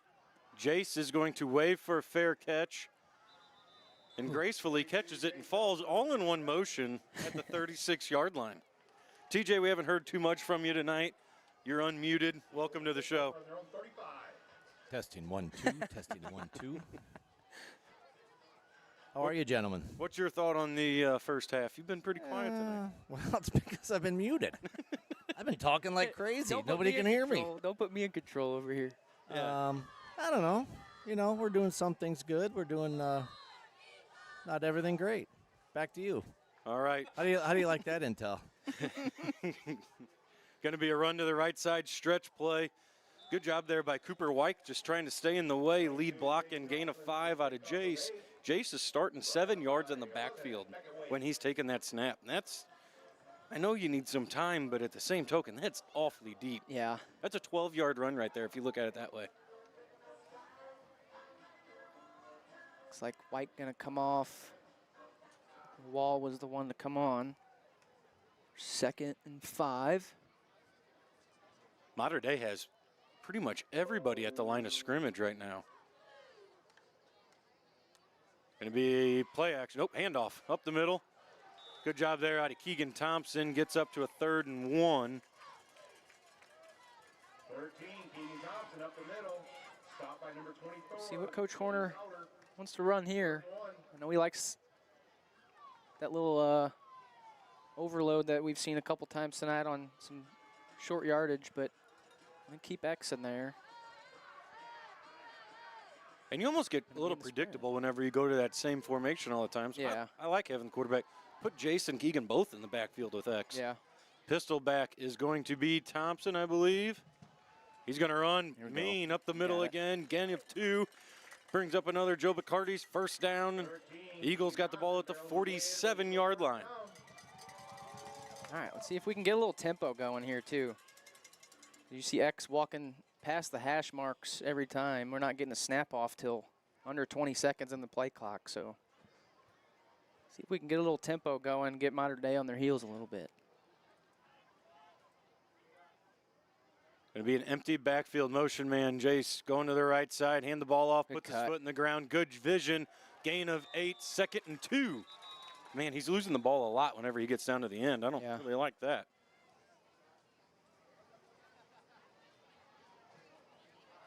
It's also something we've seen too.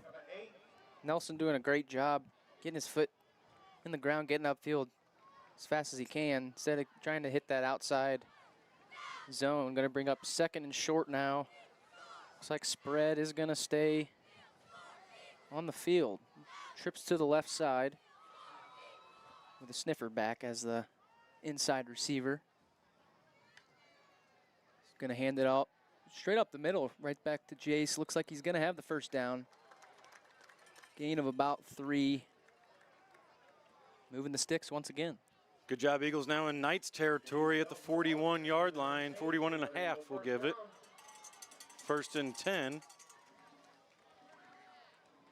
I will say our coaches are pretty good at halftime adjustments. Usually they have film to see what's going on. Tonight I don't think they have any. 1st and 10 now. Basically trips to the right side again. Jace the pistol back. X is going to fake it up the middle. He's going to give it to Lawal and a little end around. Had one guy to beat, and he might have had some open field, but great tackle there by 57. Flying over from that linebacker position. Only a gain of about 1. The unfortunate thing, that's your one time you get that play. And early in the game, you got to show it just to see what the defense is going to do, but then the defense puts that in the back of their mind. So unfortunate that you only get 2 yards out of it. Well, you got the ball in this left hash here. See if Coach Horner wants to use the wide side of the field, or he's known for liking to go into the boundary. 2nd and 8. All 11 guys for the Eagles within 7 yards of each other. X is just going to hand it off right up the middle. Straight to Nelson is going to be short of the first down, probably 2 yards short. Bring up third down and manageable. Nelson, the ball carry, brought down by 57, Wetcamper. And Run the same play. Nope, we're going to bring the overload look out. Cooper White and Brody Longroff come on. Lawal and Vegley come off. Keegan's going to be your running back, quarterback. We're going to go, we'll call it trips to the right side, overloaded to that right side. Keegan's going to take the snap, run up, put his foot in the ground, keep fighting, fights more, keeps his feet moving, gain a 6. 1st and 10 for the Eagles, down to the 27-yard line. Good, strong run. Keeping his feet moving, keeping his legs moving. Great job there by Keegan Thompson, get upfield. Just put his head down and get as many yards as he can, able to pick up the first down. Gonna stay in the same formation. See if we got a couple different plays out of this. You know, Brody Longroff might be. Is he eligible, I guess? Yeah, I believe so. This time going to be a handoff counter. Jace to the left side, puts his shoulder down, runs over a guy. He's going to run him over. He's going to get into the end zone. Touchdown, Eagles.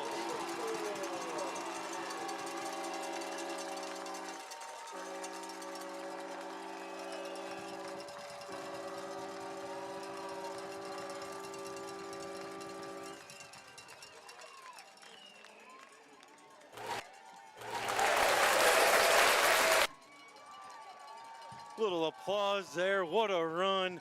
Jace Nelson on the counter. And ran through a guy. And like you had just said, let's see if there's something different out of this. It's not always just run right, right, right. See if we can take the lead here. Mater Dei did a great job staying home and having a guy there, but Eagles offense did a little better. Thompson, good snap, hold, kick, through the uprights and good, and we get to say it for the first time tonight. In the season, the Corey Pharmacy scoreboard reads Columbia 7, Mater Dei 6. We're going to run to a break, and we'll be back for the Eagles defense right after this.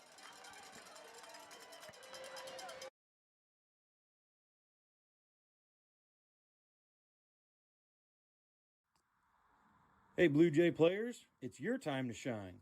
Friday, September 12th, before the varsity game, you're going to be an Eagle.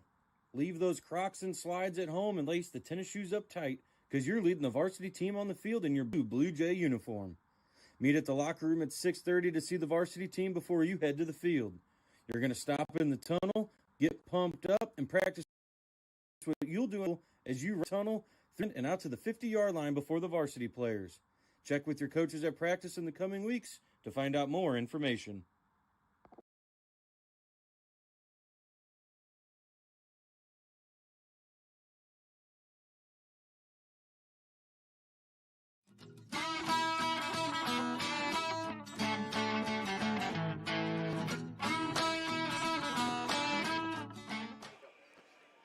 A strong, mean run out of Jace Nelson puts the Eagles on top 7-6 with 5:33 here to go in the third quarter. What a run. Got a little spark over here on this sideline finally for the first time. Yeah, great job by Coach Horner, kind of mixing up the playbook a little bit. And that's the first time he's mixed it up. Yeah. We get a little bit too much going in the same stuff, and good things happen when you change it up. Doing the kicking this time. It's a number in the 30s. Looks like Riker Nelson. Riker Nelson doing the kicking off, and it's going to be recovered at the 12 for the Knights, number 17, who goes right up the middle. And another big collision. Looked like it might have been 44. Fox again. He's been all over the field tonight. Bunch of Eagles on the tackle led by 0, Shane Johnson. Riker Nelson comes off the field hobbling. They have two of the defenders come over to get the kicker. He comes off hobbling. All right, D, let's get another stop here. Corners don't fall asleep. Mater Dei's been quiet tonight, but still controlling things for the most part on the offensive side of the ball. Doubles. Running back to the right side. Quarterback hands the ball off number 4. Left side stretching out wide. Oh, who Nothing was going. that? Good job there out of the Eagles defense. Loss on the play of 3.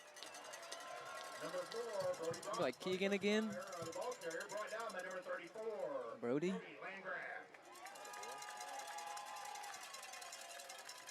Good job stretching the field out there. Nothing going out of Mater Dei's running back. I'm going to say Brockmeyer. Man, you look at this roster. There are not very many seniors on the line or on the roster, so a lot of sophomores. Doubles to the right side, sniffer back left, pistol back, quarterback takes the handoff. Nope, play action. He's going down the middle of the field. He's got number 15. 2 yards too far. We've said number 15's name, Brett Helms, a lot. And that would have just been icing on the cake there. Would have been good for a 73-yard touchdown, but instead, or 77-yard touchdown, but instead brings up a 3rd and 13. I know we said there's 3 traditions of Vagley's at quarterback, but also 3 12s at safety too. And X got a little bit lucky there, the sophomore. But luckily enough, 3rd and long now. Bootleg coming at us this time. They went across the middle of the field last time. They're looking, stringing it out. Going to be caught. He's going to be very close to a first down. First down on the play. Great job out of Mater Dei. Good defense out of the Eagles. Just a better play out of the Knights. And great job by that quarterback to kind of hold on to the ball and let at least one of the receivers open up. He had 2 guys running short flat routes and had one deeper down the field. Able to throw a missile right at the line to gain, picking it up for a first down. 1st and 10 for the Knights from their own 37-yard line. 4:30 to go here in the 3rd quarter. Eagles got a little bit of momentum going. 4 down linemen, 3 linebackers, 15 motion man, going to be doubles to the left side now. Hand the ball off up the middle. Nothing going again. Front 7 doing it. Mater Dei, you have 4 linemen right there, 67, 73, 78. They're all arguing with each other. 77 as well. It's not Eagles. I could say that because the Eagles have done that a couple times where 3 of them are looking at each other after not making a block. So that's never good when you got 4 guys all arguing with each other as the tackle's being made. 5 yards behind the line of scrimmage. Yeah, somebody missed something, and they all think the other one did. So 2nd and 9. Running back still fell forward for a yard. Empty backfield, trips to the left side, doubles to the right. Well, that's a false start. All 3 of the receivers are moving. It's a gain of 10, 1st and 10 again. They all had that little They were all moving. Man. Pass is complete to number 2, Reed Paterhouse. That'll be another Knight first down. I have to keep my eye on that now. 1st and 10 takes the ball to the Knights' 48-yard line. 3:30 to go here. Knights are driving again. Like I said, just been silently moving the ball tonight. Yeah. Approaching 3 minutes now already here in this 3rd quarter. Doubles the left side. Sniffer back. They're going left after everybody. Good job there by Cooper. We lost the edge. Cooper was able to make the tackle. You say Robinson lost the edge? Dylan Robinson was a little, like 2 yards too short or too late. Couldn't force him back in there. 2nd and we'll call it 6. And they're on the left hash now. Looks like they're going to go into the boundary heavy with 2 receivers, 1 lone to the right. They're going to bootleg out to the right side, wide side of the field. He's going to take a shot downfield. He's got number 1. It looks like it's going to be overthrown. Lawal there to break up the pass. Dumb penalty out of the Eagles. Was it a late hit on the quarterback? Yeah, that's what I was assuming. Bad. I mean, that ball was gone. Quarterback threw his follow through and everything, and then he gets hit. Not a good penalty there. Looks like Lawal was slow to get up, but up now. Man, that would have been from 3rd and 6. Now you got a 1st and 10. Yeah. And that's just a discipline penalty there. And great ball again by the quarterback on the run. This sophomore got a great arm on him. So 1st and 10 now, 2:48. Eagles lead 7-6 in the third quarter. Trying to get another stop here, trying to get the ball back. Quarterback looking for it. He's got somebody down the left corner. We got a defender there, and it's going to go Cam incomplete. Steele. Good defense there out of the Eagles defense. Cam Steele. Pass falls incomplete. Number 18, Cameron Steele under the coverage for the Eagles. Cam Steele fighting for a starting spot. And you got Habermill, Lawal, and Cam Steele all fighting for that second corner on that other side. Cruz Corey gets in the mix a little bit. Yep. He's got that 6'5" frame, so Four utilize guys. him. Yeah.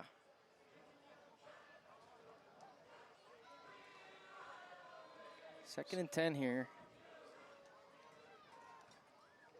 I'd like to see them roll out again. Let's get a sack, strip sack. 15 motion man, doubles the left side. Tight end left, quarterback hands off, running to the left. Good job there. Kason Muscup forcing it back in, and that allows 4 more Eagles to come in, make a big pop. Loss on the play of 1. That's all you got to do is set the edge. Force that guy to go back inside, and you got a bunch of white hats flowing to the ball. And that's what happened there. 3rd and long once again. I love the Eagles defense has always been your linemen set things up, and if they make a tackle, great, they're in the right spot. But they're setting things up. Those linebackers are really the ones that are feasting on the linemen and their play. Yeah. 3rd and 11. Here's Jared's rollout. Going back across the field. Kayson's over there. Misses the tackle. 1 man to beat, and Jackson the wall. Coop makes the tackle at the 2. Good job going back across the field. 3rd and 11, gain of 32. 1st and goal for the Knights. 1:50 to go in the third quarter. Bodie Brotmar down at the 1-yard line.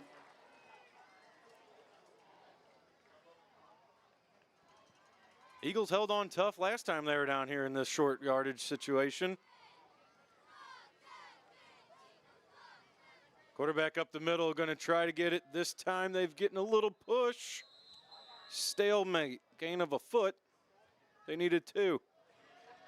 2nd and goal now. 7, Hunter Hutbaum on the keeper. Stopped at the line of scrimmage. 2nd down. Yeah, on that last play, Longroff, he was right there, man. Quarterback just did a good job of getting the ball out of his hands quick after he rolled out. Finding that guy on their sideline. Yeah, Muskoff missed that tackle, and then it looked like it's going to be a free touchdown, but great job by Cooper White not giving up on the play. So again, they go back to shotgun. You try the sneak. Don't fall asleep, X. Right here on the right side. False start everywhere. Yes, thank you. That's huge. False start everybody but the center. Loss of 5. 2nd down and 6 now, and that is a little breathing room now.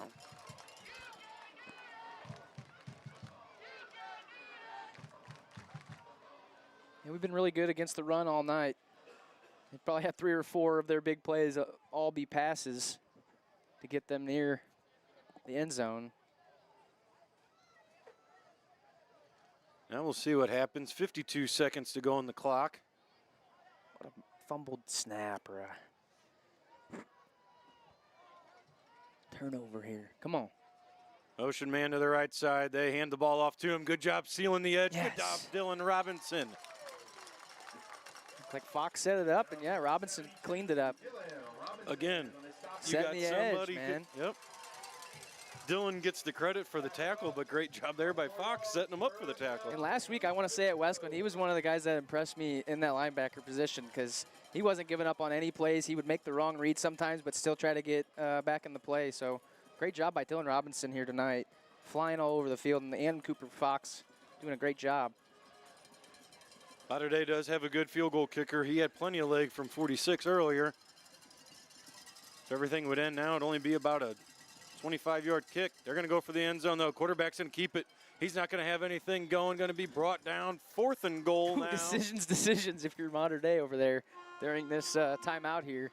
The good thing is they got a full quarter to do it, or a full in-between quarters to do it. We're heading to the 4th quarter. When we come back, we're going to bring you a 4th down and goal from the 7. Whether that be a field goal attempt or a touchdown attempt, we'll see right here on Blue Pride TV. When you don't have time to be sick and tired, look no further than Corey Pharmacy for your pharmaceutical needs. Hey, Eagle fans. Located smack in the middle of town at 101 North Main Street, Paul and his staff have your medical needs covered. The pharmacist will help make you better, get your over-the-counter medicine and prescriptions, or even be proactive whenever you're trying not to get sick. Make the change to your hometown pharmacy today. Getting a personal relationship with affordable prices and fantastic customer service, that's the norm when you go to Corey Pharmacy. Corey's is there for all of our sports, organizations, fundraisers, and more, so we need to be there for him. Make sure you support local and tell him that the Columbia Quarterback Club sent you the next time that you visit Corey Pharmacy.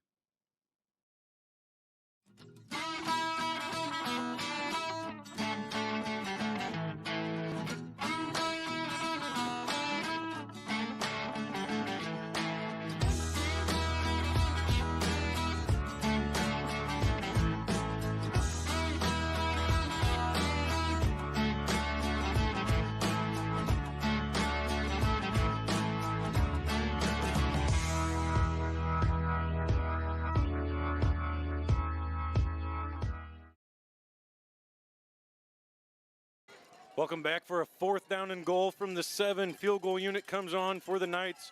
Don't do anything stupid and run into the kicker here if you're the Eagles. High snap, bring it down, kicks up, nearly gets blocked, and they sneak it in that right side upright.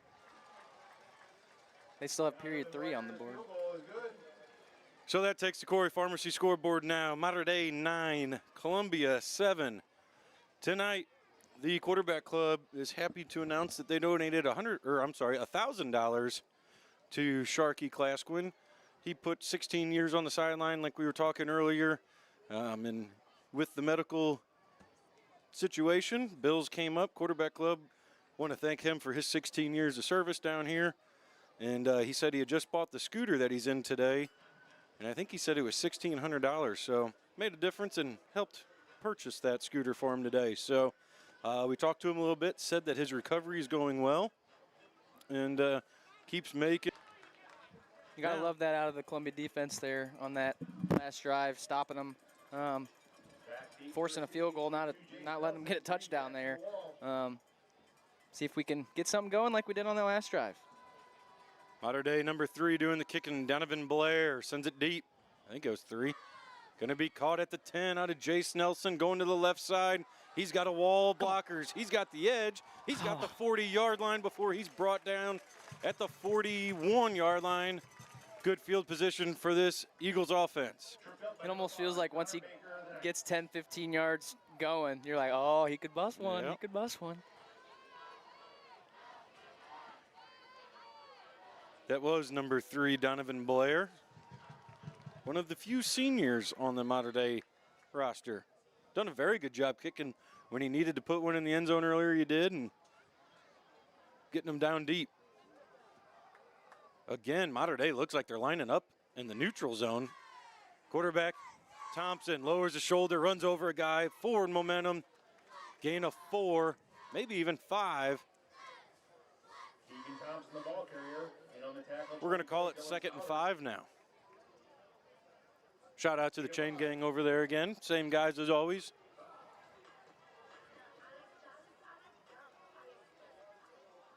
Always count on them to be here every Friday night. Only 4 home games for the Eagles this year. Back to the overload, Alex. This time, Nelson's going to be the running back. Patience again. Does a great job. Lowers his shoulder again. Gets into night territory. And another Columbia Eagles first down. Good job by 33, Case of Muskov with some downfield blocking just to kind of get in the way. Jace using his speed on that outside edge, able to get around that left outside linebacker and get upfield. And again, don't have to make a block, just get in the way. Yeah. And as fast as Jace is, if you're in the way for a little bit of time, that's all you need. Same formation, same Job, play. Coop. Good downfield blocking Job, again out of Coop. Muskop. Oh, And a cramp. Cooper White saved that play there. Great block Nelson with another nice on a D lineman, it looked like. 73, Liam Kenny. Man, our guys always talk about how much pickle juice they drink and this and that. We cramp up a lot. I think it's that chocolate milk they're drinking after the game.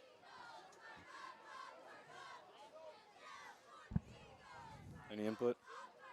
That's after the game. Okay, all right. We'll leave you unmuted for a little bit. We'll let you. And they Good drive here out of the Couple Eagles. years We'll let you talk. Oh, a couple years ago, they were cramping up real bad. It seemed like every Oh, game there's man. 3 or 4. Last year didn't seem too bad. I think that was a Mascuda game, I want to say. Delay of game out of the Eagles. Ugh. Man, you hope that doesn't kill your drive now. 'Cause you got a 2nd and 4, now you got to act like nothing even happened on that first down play.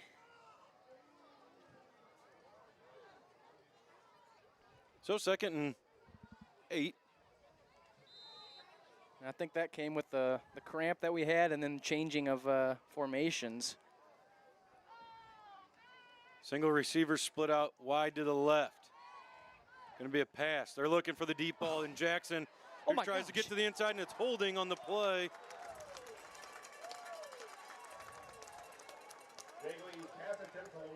I like. I don't know if those two are on the same page there or. Looked like Jackson wanted to fight to get to the inside. Yeah. X was expecting him to go to the outside. Going to be a holding on the play. They're going to call pass interference. That'll be enough for a first down regardless. Was that catchable? Yep. It was tonight. Gain of 15 on the penalty.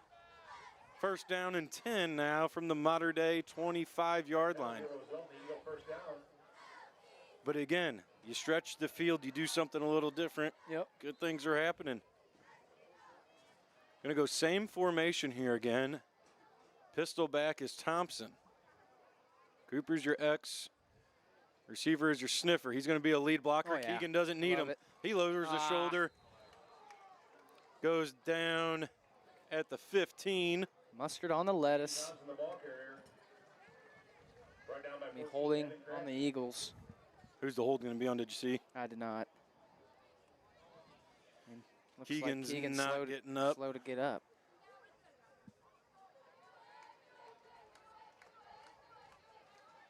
It's going to be a loss of 10 because of the penalty.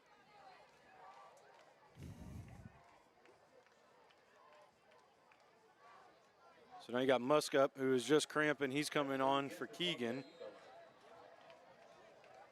Hope that's just a cramp, too. Big leader for this team, Keegan Thompson, in on almost every play on defense. We're going to run to a commercial break as they're going to tend to the injured Eagle, maybe. They're wanting to get him off inside the 25-yard line. We're going to head to a break. We'll be right back after this. Tiny's Tavern and Grill is proud to support the Columbia Quarterback Club once again for the 2025 season. A local favorite, they're celebrating their 50th year in business this year. Located at 602 North Main Street, enjoy the best beer garden in town on a cool, crisp fall afternoon. Enjoy a regular domestic drink or maybe even a German-inspired Pilsner. An American restaurant and German-inspired tavern, the famous Tiny Burger, trashed wings, or Millie's Chili is something that is an everyday favorite. If you're wanting something different, try the schnitzel or some of the old-school recipes from Everhart's from back in the day. Tiny's is always there to donate food to the players or make some food for our game day volunteers. Head to Tiny's at 602 North Main Street and give them a try the next time you're out and about.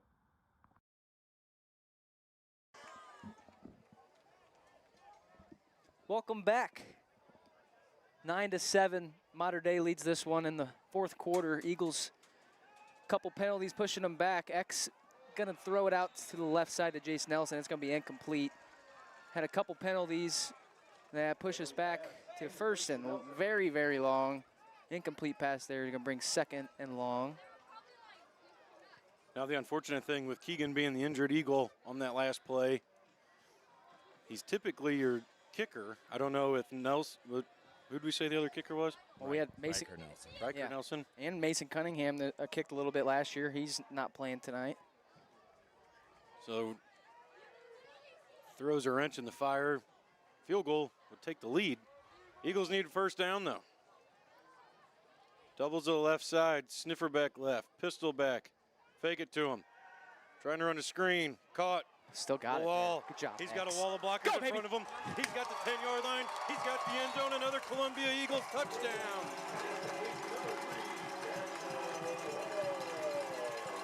Great patience by X Vaguely there. Had a bunch of linemen in his face. Able to just drop it off to the wall. Now your question, do you go for 1 or 2 here? 2 puts you up by 6. Forces them to have to kick the PAT, which you blocked earlier. I think if you score 1, it doesn't. If you kick a field goal, I think you go for 2 now because you got Keegan, who's normally your kicker. Just to put a little bit more pressure on them if we're able to pick this one up. But man, great job by the 2 sophomores. The sophomore to sophomore connection. Hopefully a lot more to come in the oncoming years. Snap, handoff.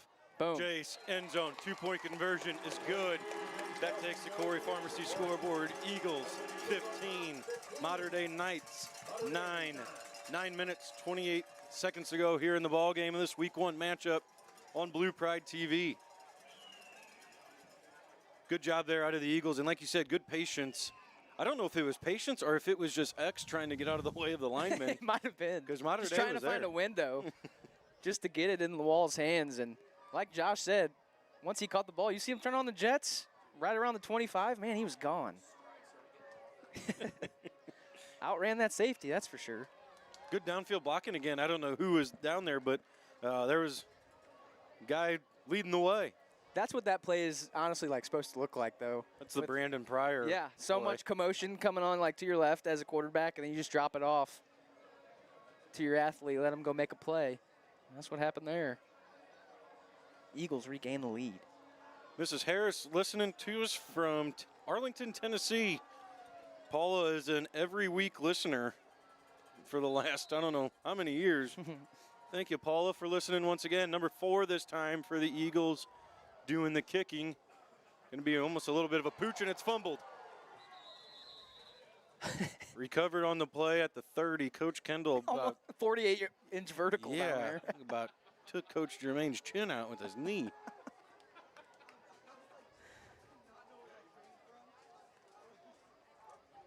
Was that Cunningham that did the kick in there? No, I don't think he's. I think that was Ryder Corbin. Ryder Corbin?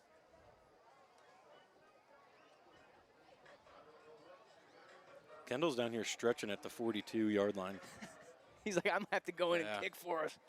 He's going to play it off like, I'm just talking over here. He's trying to walk it off right now. Let's pull the hammy. 1st and 10 for the Knights. Again, silently moving the ball all night. Got it at the 31. Motion man coming towards us, number 15. It's like a silent night. Oh, man, there's another movement there. Good for 6. Looked like the tight end-ish, but inside receiver, he was moving. Looks like Coach Jermaine's telling that referee right now. I mean, it's been Look out going for on it. all night. Yep, I agree. He's falling forward every time. I even went over and asked Coach Baker and Coach Stuff. There's like, yeah, they've been falling forward on every time. And the one time they called it is when they muffed the snap. So why only call it once? Yep. 2nd and 4. Man, again, going to be everybody in the backfield for the Eagles. Number 7's going to make Get a there, move. Fox Gets over there. Keegan gets over there, forces him out of bounds. Good job, Keegan, running out wide.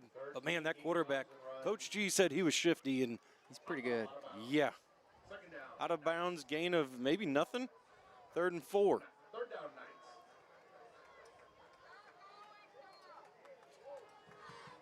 So if you Mater Dei here, I mean, 8:44 still left in the ball game, but I mean, this is kind of a big down, puts you in a little bit of a bind if you want to go for it this early, or if you punt it away, and then Eagles could take a 2-score lead. So big play here for Columbia defense. Play action, boot coming at us. Going to be caught again at the 46. Xavier a yard out. That's a tough play for him to have to come up as a safety and get that crossing route. And Mater Dei has exploited that most of the night. Yeah. It's going to be Brett Helms. 15, Brett Hill is on the reception for the Knights. But Looks like he's cramping up now. 12, X Bagley. See if we're going to run to, what do you think, Jared? Do you want to go to a break? Could stay here. We'll Looks stay like here. He's going to be getting out pretty quick. I'd like to thank Miller's on Main once again, 608 North Main Street. They had tonight's pregame meal. I don't know what the boys had. They had the boys' pregame meal. I think they had Bacardi's as well. Well, they were supposed to have. No, they had Miller's on Main. They did? Yeah. Did you pick it up? No. Oh. What do they usually order from Miller's on Main? Just No clue. really? I'm a lot of help tonight. Thanks for nothing. The press box and all the volunteers, we had Bacardi's, though. Next week, I believe they go to Tiny's for the pregame meal as we head to Waterloo for their Route 3 rivalry. Well, we got to get through week 1 first. 8:40 to go. 1st and 10. Play action. Looking deep. Deep ball. Jackson's there. Jackson doesn't see the ball. And it's fumbled on the play. Forced fumble. Good job out of Jace. Jackson, you're lucky Jason Nelson was there on that play. Oh, my.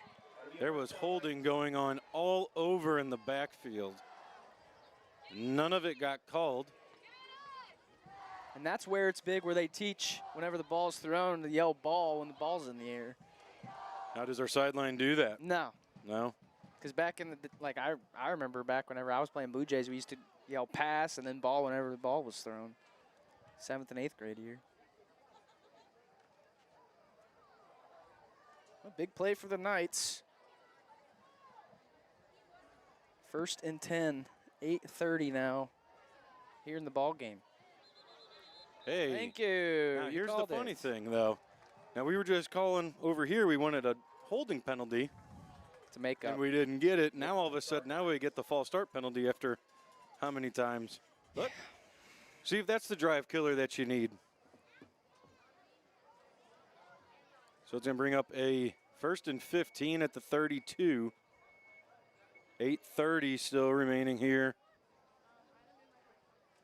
in the ball game. This is where I wish we had replay to see the hold and see what's been going on. We're still trying to figure out that. Empty backfield, trips to the right side. Quarterback looking deep. This time we got a defender over there. It's Steele. He gets up. Good play, though, out of the modern-day wide receiver. Gets into the end zone for a good touchdown. Ties the game up on the Corey Pharmacy scoreboard. But it still gives 8:21 for the Eagles' offensive side of the ball. See what happens here. And it's still a tie ball game now, 15-15. I'm wondering if that kid pushed off a little bit. Cam's not that much of an emotional guy, and he's pretty hacked off right now. It looked like he almost jumped early for the ball, too. Saw that earlier in the first half by Keegan. He could have came up with an interception, but just jumped a little bit too early. 10% of the games, but could make up 90% of the game. Already one blocked field goal tonight for the Eagles. See if we can get another one. Good snap, good hold, kick is up. And this one is through. And good. We're watching a replay here. Man, I don't know. I can't tell if there was a push off there or not. But that takes the score. Mater Dei, good deep ball there, stretching the field out. Gets the touchdown, takes the lead 16-15 here with 8:21 to go in this week 1 matchup. Mater Dei saying that they were young. Doesn't seem to matter right now. And Columbia thought we'd have a little bit of a better showing here. See what happens here, though, with this final 8 minutes to go. Still, field goal can win it for you. Man, just that big play downfield. Wall didn't see the ball. That set that up perfectly for that touchdown. If you're the Eagles, you're hoping that doesn't come back and bite you in the butt there, because Jace was able to even punch it out of the receiver's hands, force a fumble, but he was able to hop right back on top of it. So the senior to do the kicking. Just a one step and booms it. Caught at the 4-yard line out of Jace Nelson. Good job running straight forward. He's got the 40-yard line, 45, lowers his shoulder, and goes out of bounds. Cooper Fox at the 48-yard line, and another good starting spot for the Eagles. Yeah, he is. All right, offense.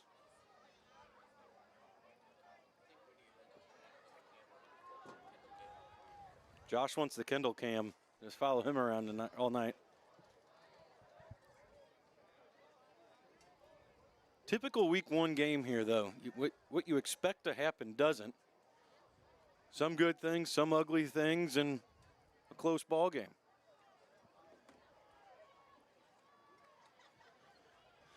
$16-15 on the Corey Pharmacy scoreboard. Single receiver out wide is Jackson Lawal. Bagley takes the snap, hands the ball off to Nelson. Nothing going that time. Gain of 3, 2nd and 7. Clock is still your friend here at this point, because if you get in, you don't want to give too much time. Yeah. Number 11, Beckett Wade on the tackle. I don't think any timeouts have been used. Not according to Josh. So both sides still got 3 timeouts, Man. under 8 minutes now. We're dependent on Josh to know things for tonight. Oh, boy. Empty backfield. Nelson likely going to be your motion man. He is going to the left side. Hand the ball off, puts his foot in the ground. Back to the line of scrimmage, gain of nothing. 3rd and 7 for the Eagles. Likely in 4th down territory. Yeah, I think 4 down you are. territory. I think you definitely are here. Maybe even lost a yard there. You're approaching 7 minutes. And I mean, the way that our defense has been playing tonight, the only big plays, like I said, have been those long pass plays. We've been really good on the run all game. It's like Columbia is going to burn a timeout here on 3rd down. I guess I kind of like that. You need to at least get a couple. To a manageable 4th. Yeah. But if, oh man, we're just talking about clock management and everything, and Yeah. don't move too fast, don't move too slow, whatever it may be, but Yeah, because I like what you said. Clock is your friend here. You can, but I mean, this is a crucial. Could be two plays here. And if Mater Dei is able to run a little bit of clock down with decent field position right at midfield, I mean, we'll see what Coach Horner wants to draw up here. pretty cool little cheer there out of the cheerleaders, spelling out Eagles and then throwing the number 1 up there at the end. Haven't talked about them much tonight. What's their push-up total up to? That's your job. You're the math guy. What was that, 21? 6 Empty backfield again. Nelson. Got him to jump. What was that horn? Offsides on the Knights. Now you got a 3rd and 3. Now you got 2 plays to get 3 yards. You got to be able to get that, right? Yeah, for sure. And I think you put it in either 13 or 22's hands here. Let them make a play. Good job, X. Good hard count. So 3rd down and we'll go 3rd and 2. Back to our little overload here. 7:02 on the clock. Most likely a little power to the right. That's what we're going to do. Power to the right, lower the shoulder, get another 1st down. Ooh, that's going to be close. Official over here is giving it to him. Move him. Move him. Move the chains. 1st and 10 for the Eagles. Another Joe Bacardi's 1st down. Now we need a tiny touchdown. Yeah, I'd like to get about 2 or 3 more minutes off the clock here. Punch one in.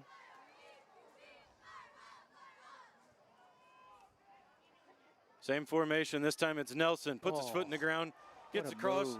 Gets to the 35-yard line. He almost made that linebacker touch earth. Oh, that was like a crossover by Allen Iverson right there. Touch earth? Is that what you said? Yeah. He almost fell. I've never heard that before. Oh. Got to get grounded, man. I wish we had a camera on us right now. Jared's showing the footwork. So next week we're going to have 4 cameras, it sounds like. 2nd and 2. Same heavy formation off to the right side. This time we're going to go weak. I like it. Good job out of the Eagles. It's another first down. Gain of 2. It's going to be just enough, I believe, to be another first down. Kripp down there, he's telling us it's a first down. We're going to listen to him.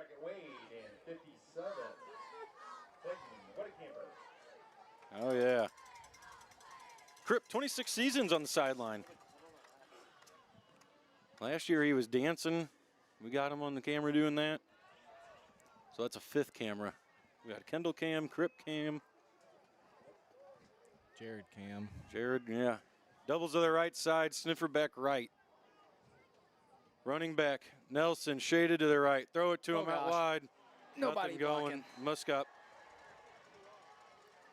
Looked like all of those stock blockers kind of missed. 5:30. Still plenty of time. Unfortunately, it's a loss of 6.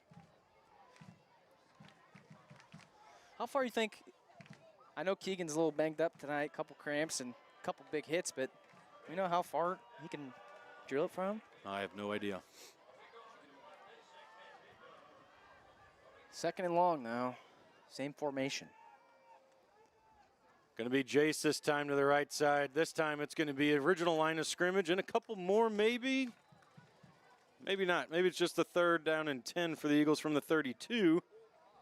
Again, get 5 yards. Nelson, ball carrier for Columbia, brought down by Evan Cracky. You can get 5, bring up a manageable 3rd and or 4th and short, 4th and medium. What do you think about a rollout here? To the left? Yeah, wide side of the field.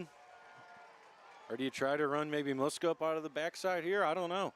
Into the boundary. Knights are shifting up at the front line of scrimmage. They're going to fake it to him. Jace. They're going Jace. They got Jace. It's going to be good at the 20. He's going to race to the pylon. He's going to race into the end zone for a tiny touchdown. What a call there out of the Eagles. Great play, great ball. Eagles got the lead.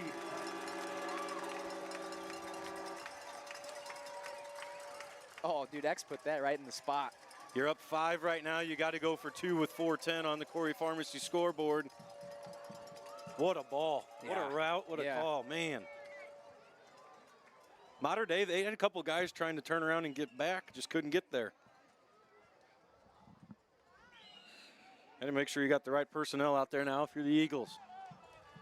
2-point conversion. We were 1 for 1 earlier. Let's see if we can do it again. Pistol back, Nelson, vaguely turns around, hands it off to him, puts his foot in the ground, puts his shoulder down, gets into the end zone. 2-point conversion is good. Huge play right there as that takes the Eagles now to a 7-point lead, and that is what you need.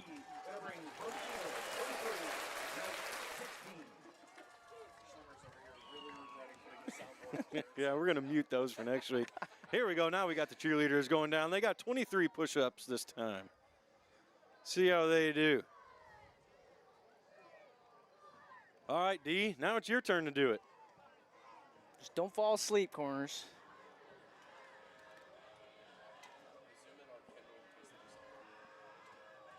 Yeah, after the cheerleaders, we're going to have to watch Coach Kendall on this. Good play call there. I like it. We got a replay on that there, or we passed that point? See if we can find that. Break it down a little bit more. I got a text from Sam Warner. He said he loves the applause. He loves it? Yeah. All right. Got to keep it. Eagles send it deep. It's going to fall in no man's land, about the 22. Picked up by the Knights at the 25 now. Oh, yeah. Good job there once again by the Eagles getting down. Look like number 0. The wrong replay there, Josh. That's a 2-point conversion. That's the cheerleaders, Josh. Need the touchdown, not the 2-point conversion. Yeah, number 0 there, Shane Johnson, 5'10" junior. All right, 4:07, up 7 in the 4th. Week 1, a lot of fun. What a bar. You should become a rapper. No. Oh. They call me Slim Shady. Oh, my okay. goodness. Okay, stop. They're not calling you Slim. Motion man 15, going to be trips to the left side. We're going to act like he didn't say that. Quarterback looking to the right. no. Flare, steal over there. Good defense, Must. better catch. Good job there. All around, Cam's right there. I don't like how, if you watch our defensive backs, they start with their back to the ball almost. They never know when it's Yeah. coming. That's what kind of happened to Lawal in that last drive. Looks like he's going to go back out there. Cam Steele coming off.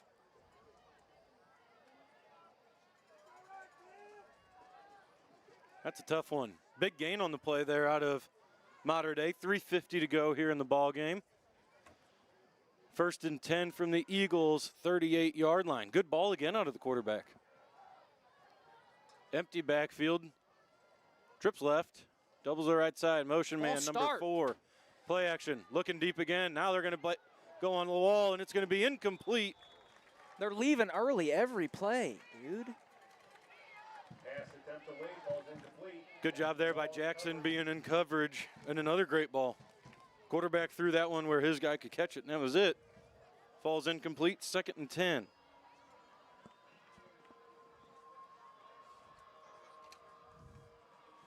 That receiver looks like he might have a couple inches on the wall out there, too. Can you see what number it is? He just came off the field, I think. It's over there on the sideline now. What's Jackson listed as? The wall is listed as 5'10". Trips to the left side, running back right. Quarterback looking deep again. Good protection. Now he's going to have to scramble. Throws it. Is he out of bounds? Whistle blew. I think he's out of bounds. Somebody else cramping up on that sideline over there. Did he step out? Well, so the whistle blew, but the official just called incomplete pass. So what was it? But the whistle was blown like while the ball was in the air. Yeah. What? Injured Eagle on the play on the far sideline. Looks to be Habermill again. We're going to run to a commercial break. We come back. Final 3 minutes, 24 seconds on Blue Pride TV.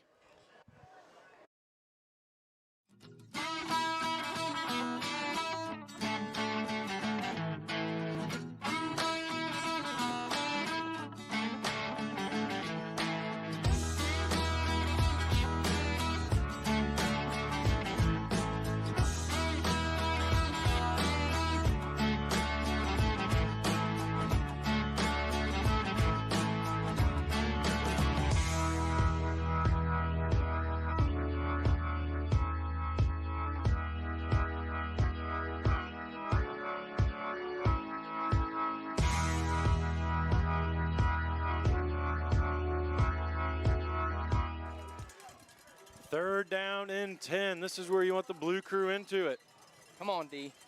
Trips to the left side. 3 down linemen. Quarterback looking to the right side. Penalty flag is Call thrown. the false start on It's number going to 2. be caught. That's fine. It's coming back because they've been doing the same thing the whole game. What an absolutely incredible catch. Absolutely incredible catch over there. One-handed. Was that number 15? Yeah, I think that was the same kid. Holy cow. How do we find that replay? Forward, I think they call the illegal man downfield. So the flag does nullify the play. Because number 2 left earlier. There could have been 2 penalties there. Man.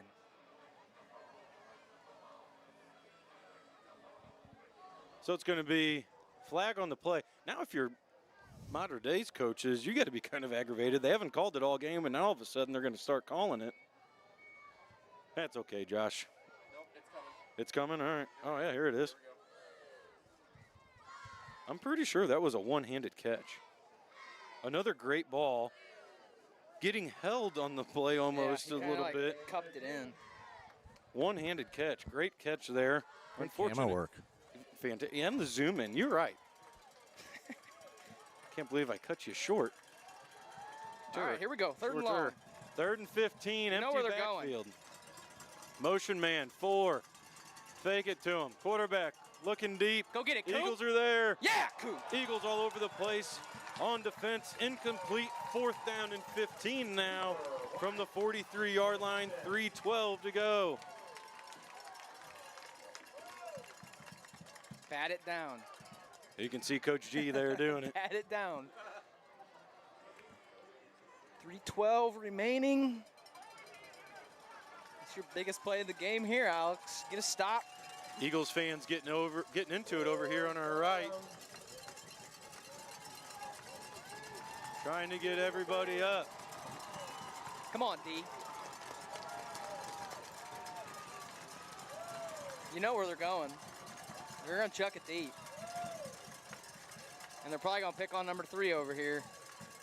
Got Cooper Wyke helping over here as well. Quarterback's rolling to the right. He's getting pressured. He's got to throw it. It's going to fall short. Even if they catch it, it doesn't matter. It's short on the play. Turnover on downs. Eagles get the football back with 3:02 remaining. And that's kind of what I was starting to look for, Alex, with a lot of those long passes. We need a pass rush. We need somebody to get back there and have that quarterback running. He was having way too much time. But great job by the defense. Picking up a big stop there. 3:02 now remaining, 7-point lead. Now the clock is your best friend from here on out.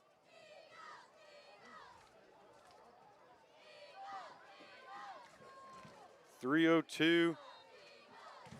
Going with that heavy overload package. Jace, your running back. Just hold on to the football, though. Had 2 scares tonight. Fumbling the ball. And Mater Dei, they're going all out. Pin your ears and let's go. Gain of 1. Now, if you're Mater Dei here, when do you start using those timeouts? You got all 3. Maybe Eagles only have 2. After this one? Yeah, I was thinking right here after 2nd down. Especially if you only gave a yard or something like that up. Yeah. 2:30 to go on the Corey Pharmacy scoreboard. Great game here in week 1 on Blue Pride TV. Dude, that scoreboard is so bright. It's unreal. Same formation. Mater Dei has everybody up to the line of scrimmage. Once again, everybody's coming. Jace, good job. Put his foot and he fumbles the football at the 39-yard line. It's recovered by the Knights. Defense got to do it again. 2:12 on the clock. Number 42, Will Meyer, the ball recovery.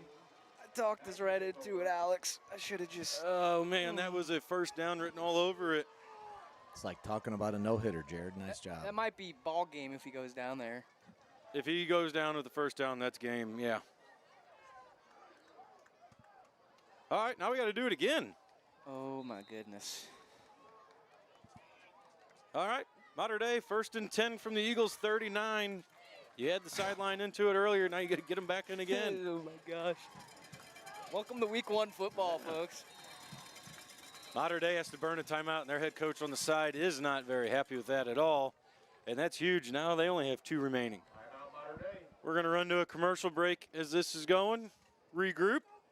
We'll bring you the final 2:12 after this. Hey, Blue Jay players, it's your time to shine. Friday, September 12th, before the varsity game, you're going to be an Eagle. Leave those Crocs and slides at home and lace the tennis shoes up tight because you're leading the varsity team on the field in your Blue Jay uniform.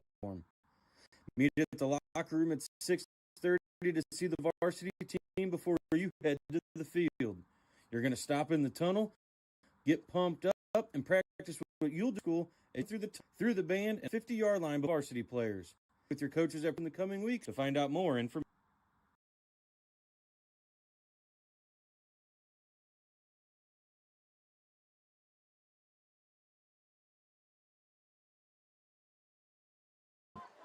Welcome back. 1st and 10 for the Knights.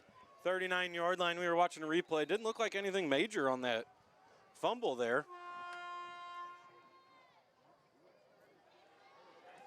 Good job out of the Eagles getting to the backfield. Going to be caught. Missed tackle. And he gets out of bounds. Pass complete to Reed Pinkerhouse. 13, Keegan Thompson on the tackle. Clock stops at 2:04.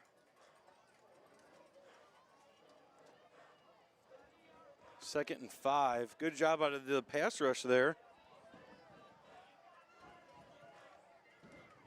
I don't know where that horn came from right as they snapped it. I know. But yeah, not a good spot. Straight up doubles here. He's still offside, that far wide receiver. Screen. All sorts of linemen over there. Good for a first down. Out of bounds again. I don't know who that wide receiver was at the far end of the field. He's the one that's down with cramps right now. Well, I saw him when he first came up to the line. He was about 3 yards, or like 3 yards off sides. 1st and 10, 1:58 remaining here in the game. Bend, don't break. We're going to stay right here with you. Again, if you'd like to be involved with the quarterback club, whether that be at our chicken and beer dance, golf tournament, we have the survivor pool going on right now still too. Plenty of opportunities, so we'd appreciate the support, and we thank you for listening. Make sure you go out, support our sponsors, and support local is a big thing as well. Survivor pool or pick'em, Jared? What do you like? Both. You like both? Oh, yeah.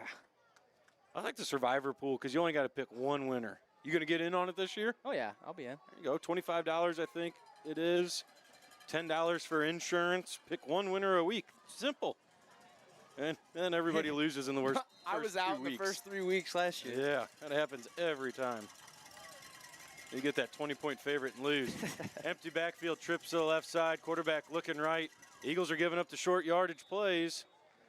Gain of 7. And only 4 seconds off the clock. Jace is he's playing like at the sticks and kind of just let him run to those 7 yards, catch the ball, and go out of bounds. If you're on your front 7 right now, front 3 in particular, your linemen, are you going? You got to go with your smaller guys that are a little quicker, yeah? Yeah, I think so. I think you can have one big guy in the middle, kind of take up 2 guys, and then have your speedsters on the edge. Looks like it might be Mankey in the middle. I want to see a guy like Brody Longeroff here get his first career sack. This time, quarterback looking to the left. Just a quick arrow through the hands of number 15. Would have been a first down. Only 3 seconds, though. 3rd and 2. If you're Mater Dei, that's what you want. If you're Columbia, it's not what you want. I'll take it, though. 3rd and short. Definitely 4-down territory. Being a 7-point game here. Make sure you stick around for the post-game show brought to you by the Mandy McGuire Group. We'll give our breakdown and talk about what we got next weekend. Waterloo. Trips to the left side. Motion man's going to go empty backfield. Quarterback run it up the middle. He's getting enough for the first down. Lowers his shoulder. Gets it up to about the 15.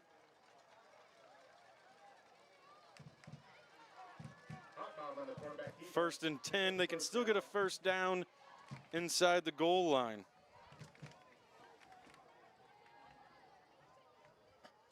Under 140 now. Clock ticking. Clock Eagles friend. 1 timeout for Mater Dei, 2 timeouts for Mater Dei. 2 for the Eagles as well.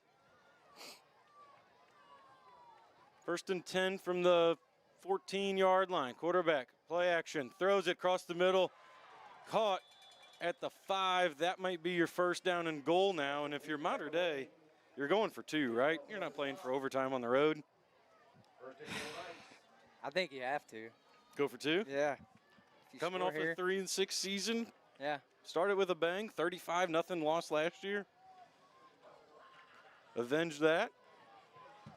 Or the Eagles just get a stop here the next 5 yards, and we all go home happy. Approaching a minute now. Doubles to the right side, motion man. Now it's going to go doubles to the left. Quarterback rolling out to the right side, 3 Eagles chasing him down. Quarterback's going to try to tuck it, goes out of bounds. See where he goes out of bounds at. The 4, gain of 1. Good job out of the Eagles having 3 or 4 guys there chasing the quarterback. 2nd down, nice. 2nd and goal. Now we're under a minute here. Now you're going a little bit more of your heavy look in the trenches.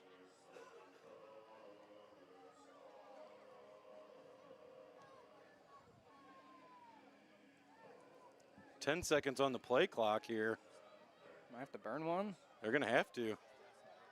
5, 4. They're not all going to get 3, set. 2. They all get 1. set. Great job, Mater Dei. Quarterback up the middle. Nobody was ready scored. on the Eagles. Wow. Great job, Mater Dei. Pop bomb in for the ninth touchdown. Looks like they're holding Looking up. like they're going to kick. Yep. And if you remember correctly, one got blocked earlier in this ball game. Wow, the Eagles there. I don't know what was going on. They weren't ready, it seemed like. Yeah, he went in on pretty much untouched. Yeah. Could have walked in. Timeout, Mater Dei. Ooh, maybe they want to talk about going for 2 here. Timeout, Mater Dei. Or just making sure on their PAT assignment everybody's doing their job. Man. Next week, the Eagles are going to be headed to Route 3 rivalry against the Waterloo Bulldogs.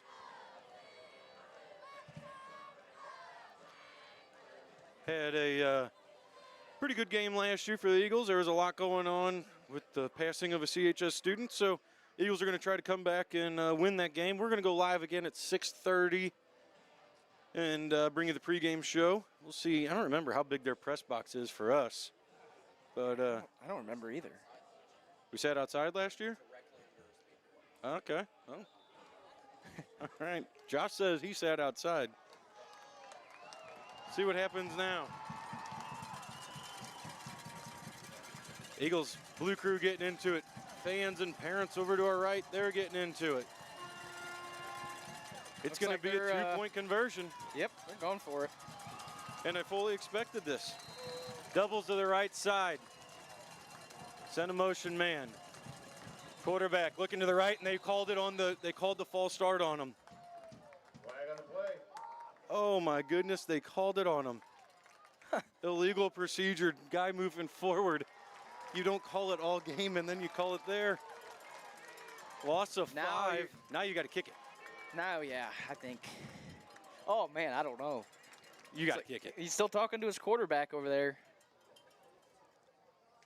Looks like offense might stay on the field. Mater Dei still has 1 timeout, so if they do want to talk a little longer, they can. Play clock approaching 15. Still got to get the play call in and get set. 10 seconds now. You're going to have to burn the last timeout, it looks like, maybe. 5, 3. They're going to get it off. Quarterback looks to the right side. They got an arrow open. It's going to be another penalty. Penalty flag, though, closest to us. 2-point conversion is good. What's the penalty, though? Looks like number 1's not happy.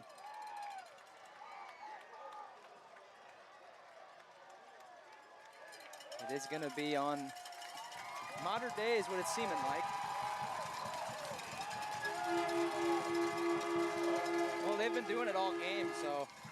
2-point conversion attempt is good. False start on the Knights. Going to be another 5-yard penalty. Now do you kick? It's another 5 yards, I mean. Oh, man, I don't know what you do here.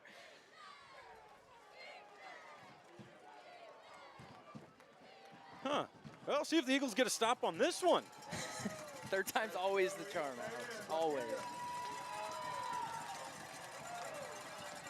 Mater Dei's coach is still out on the field arguing. Empty backfield, doubles to the right side, trips to the left. Quarterback looking left, end zone, middle of the end zone, got a guy wide open. Knocked down Xavier Bagley. Holy smokes, comes out of nowhere, makes the stop on the deflection. Ball game is not over yet. Now you got to get the onside kick.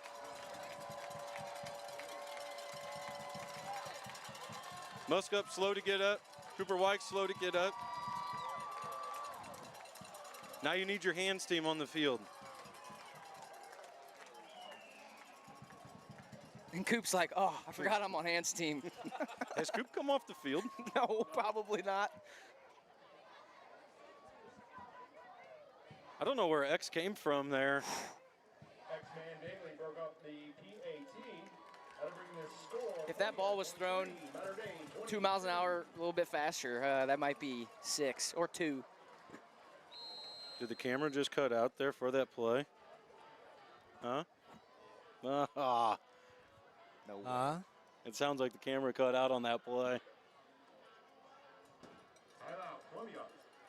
So timeout on the field that's likely to get a breather for everybody. Is it frozen now? Yeah, it's frozen now.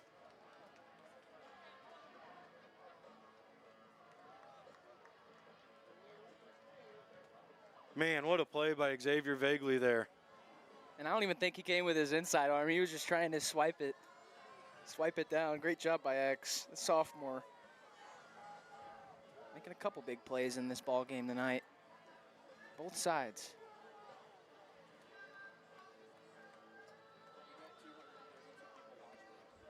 Man, what a play. Hopefully that it was able to go through. So now you got the hands team out. Mater Dei is going to go for the onside kick. Field goal will win it. If they do recover, they don't have to get too far, as their kicker's proven that he has a pretty good kicking leg on him. Now just imagine what's going through Mater Dei's coaching staff. Oh, we should have just, we could have kicked it, man. You can't. No, I like the play call, though. I mean, they scored twice and got called back both times. Number 3 to do the onside kick in this time. Gets a great bounce. Oh, God.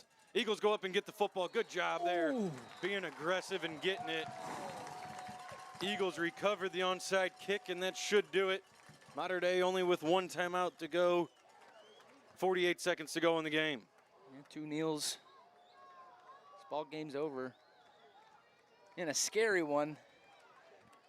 Now you got to get off the field, get your 12 coming over to talk to Coach Horner. Make sure you're counting. You got all the guys you need on the field.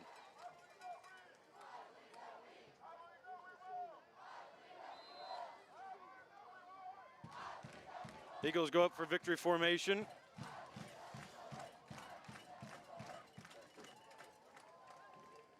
Xavier Vagley takes it. Timeout, Mater Dei. Vagley takes a knee.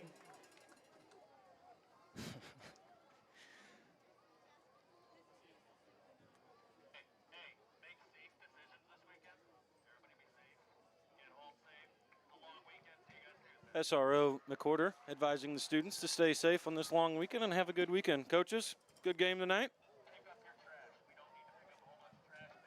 We'll do it again next week, huh? We got an announcement with the Blue Crew. The 5th quarter is back this Friday. Immediately. All right, Jared, we'll start talking a little bit about our Mandy McGuire Group post-game show now. We'll just get going now. Yeah.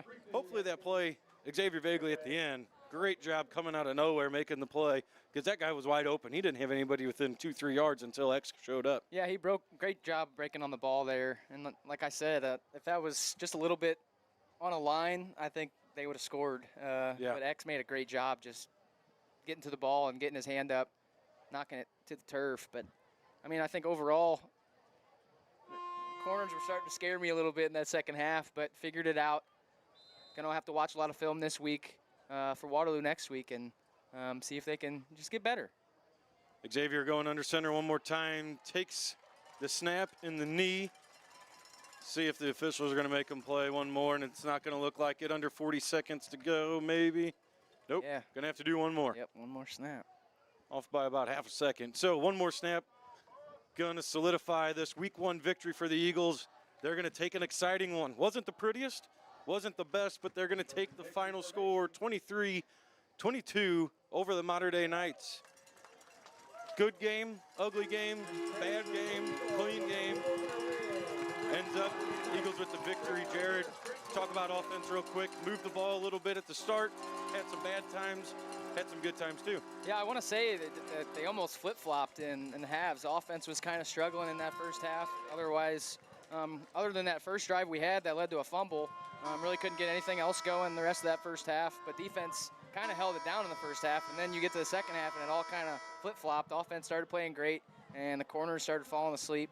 That's when they started to put some points on the board and scare us a little bit. But great job by the O-line and big game for Jace Nelson tonight. Defensively on the side of the football, guys who you expected to be calling their name, they did what they had to do.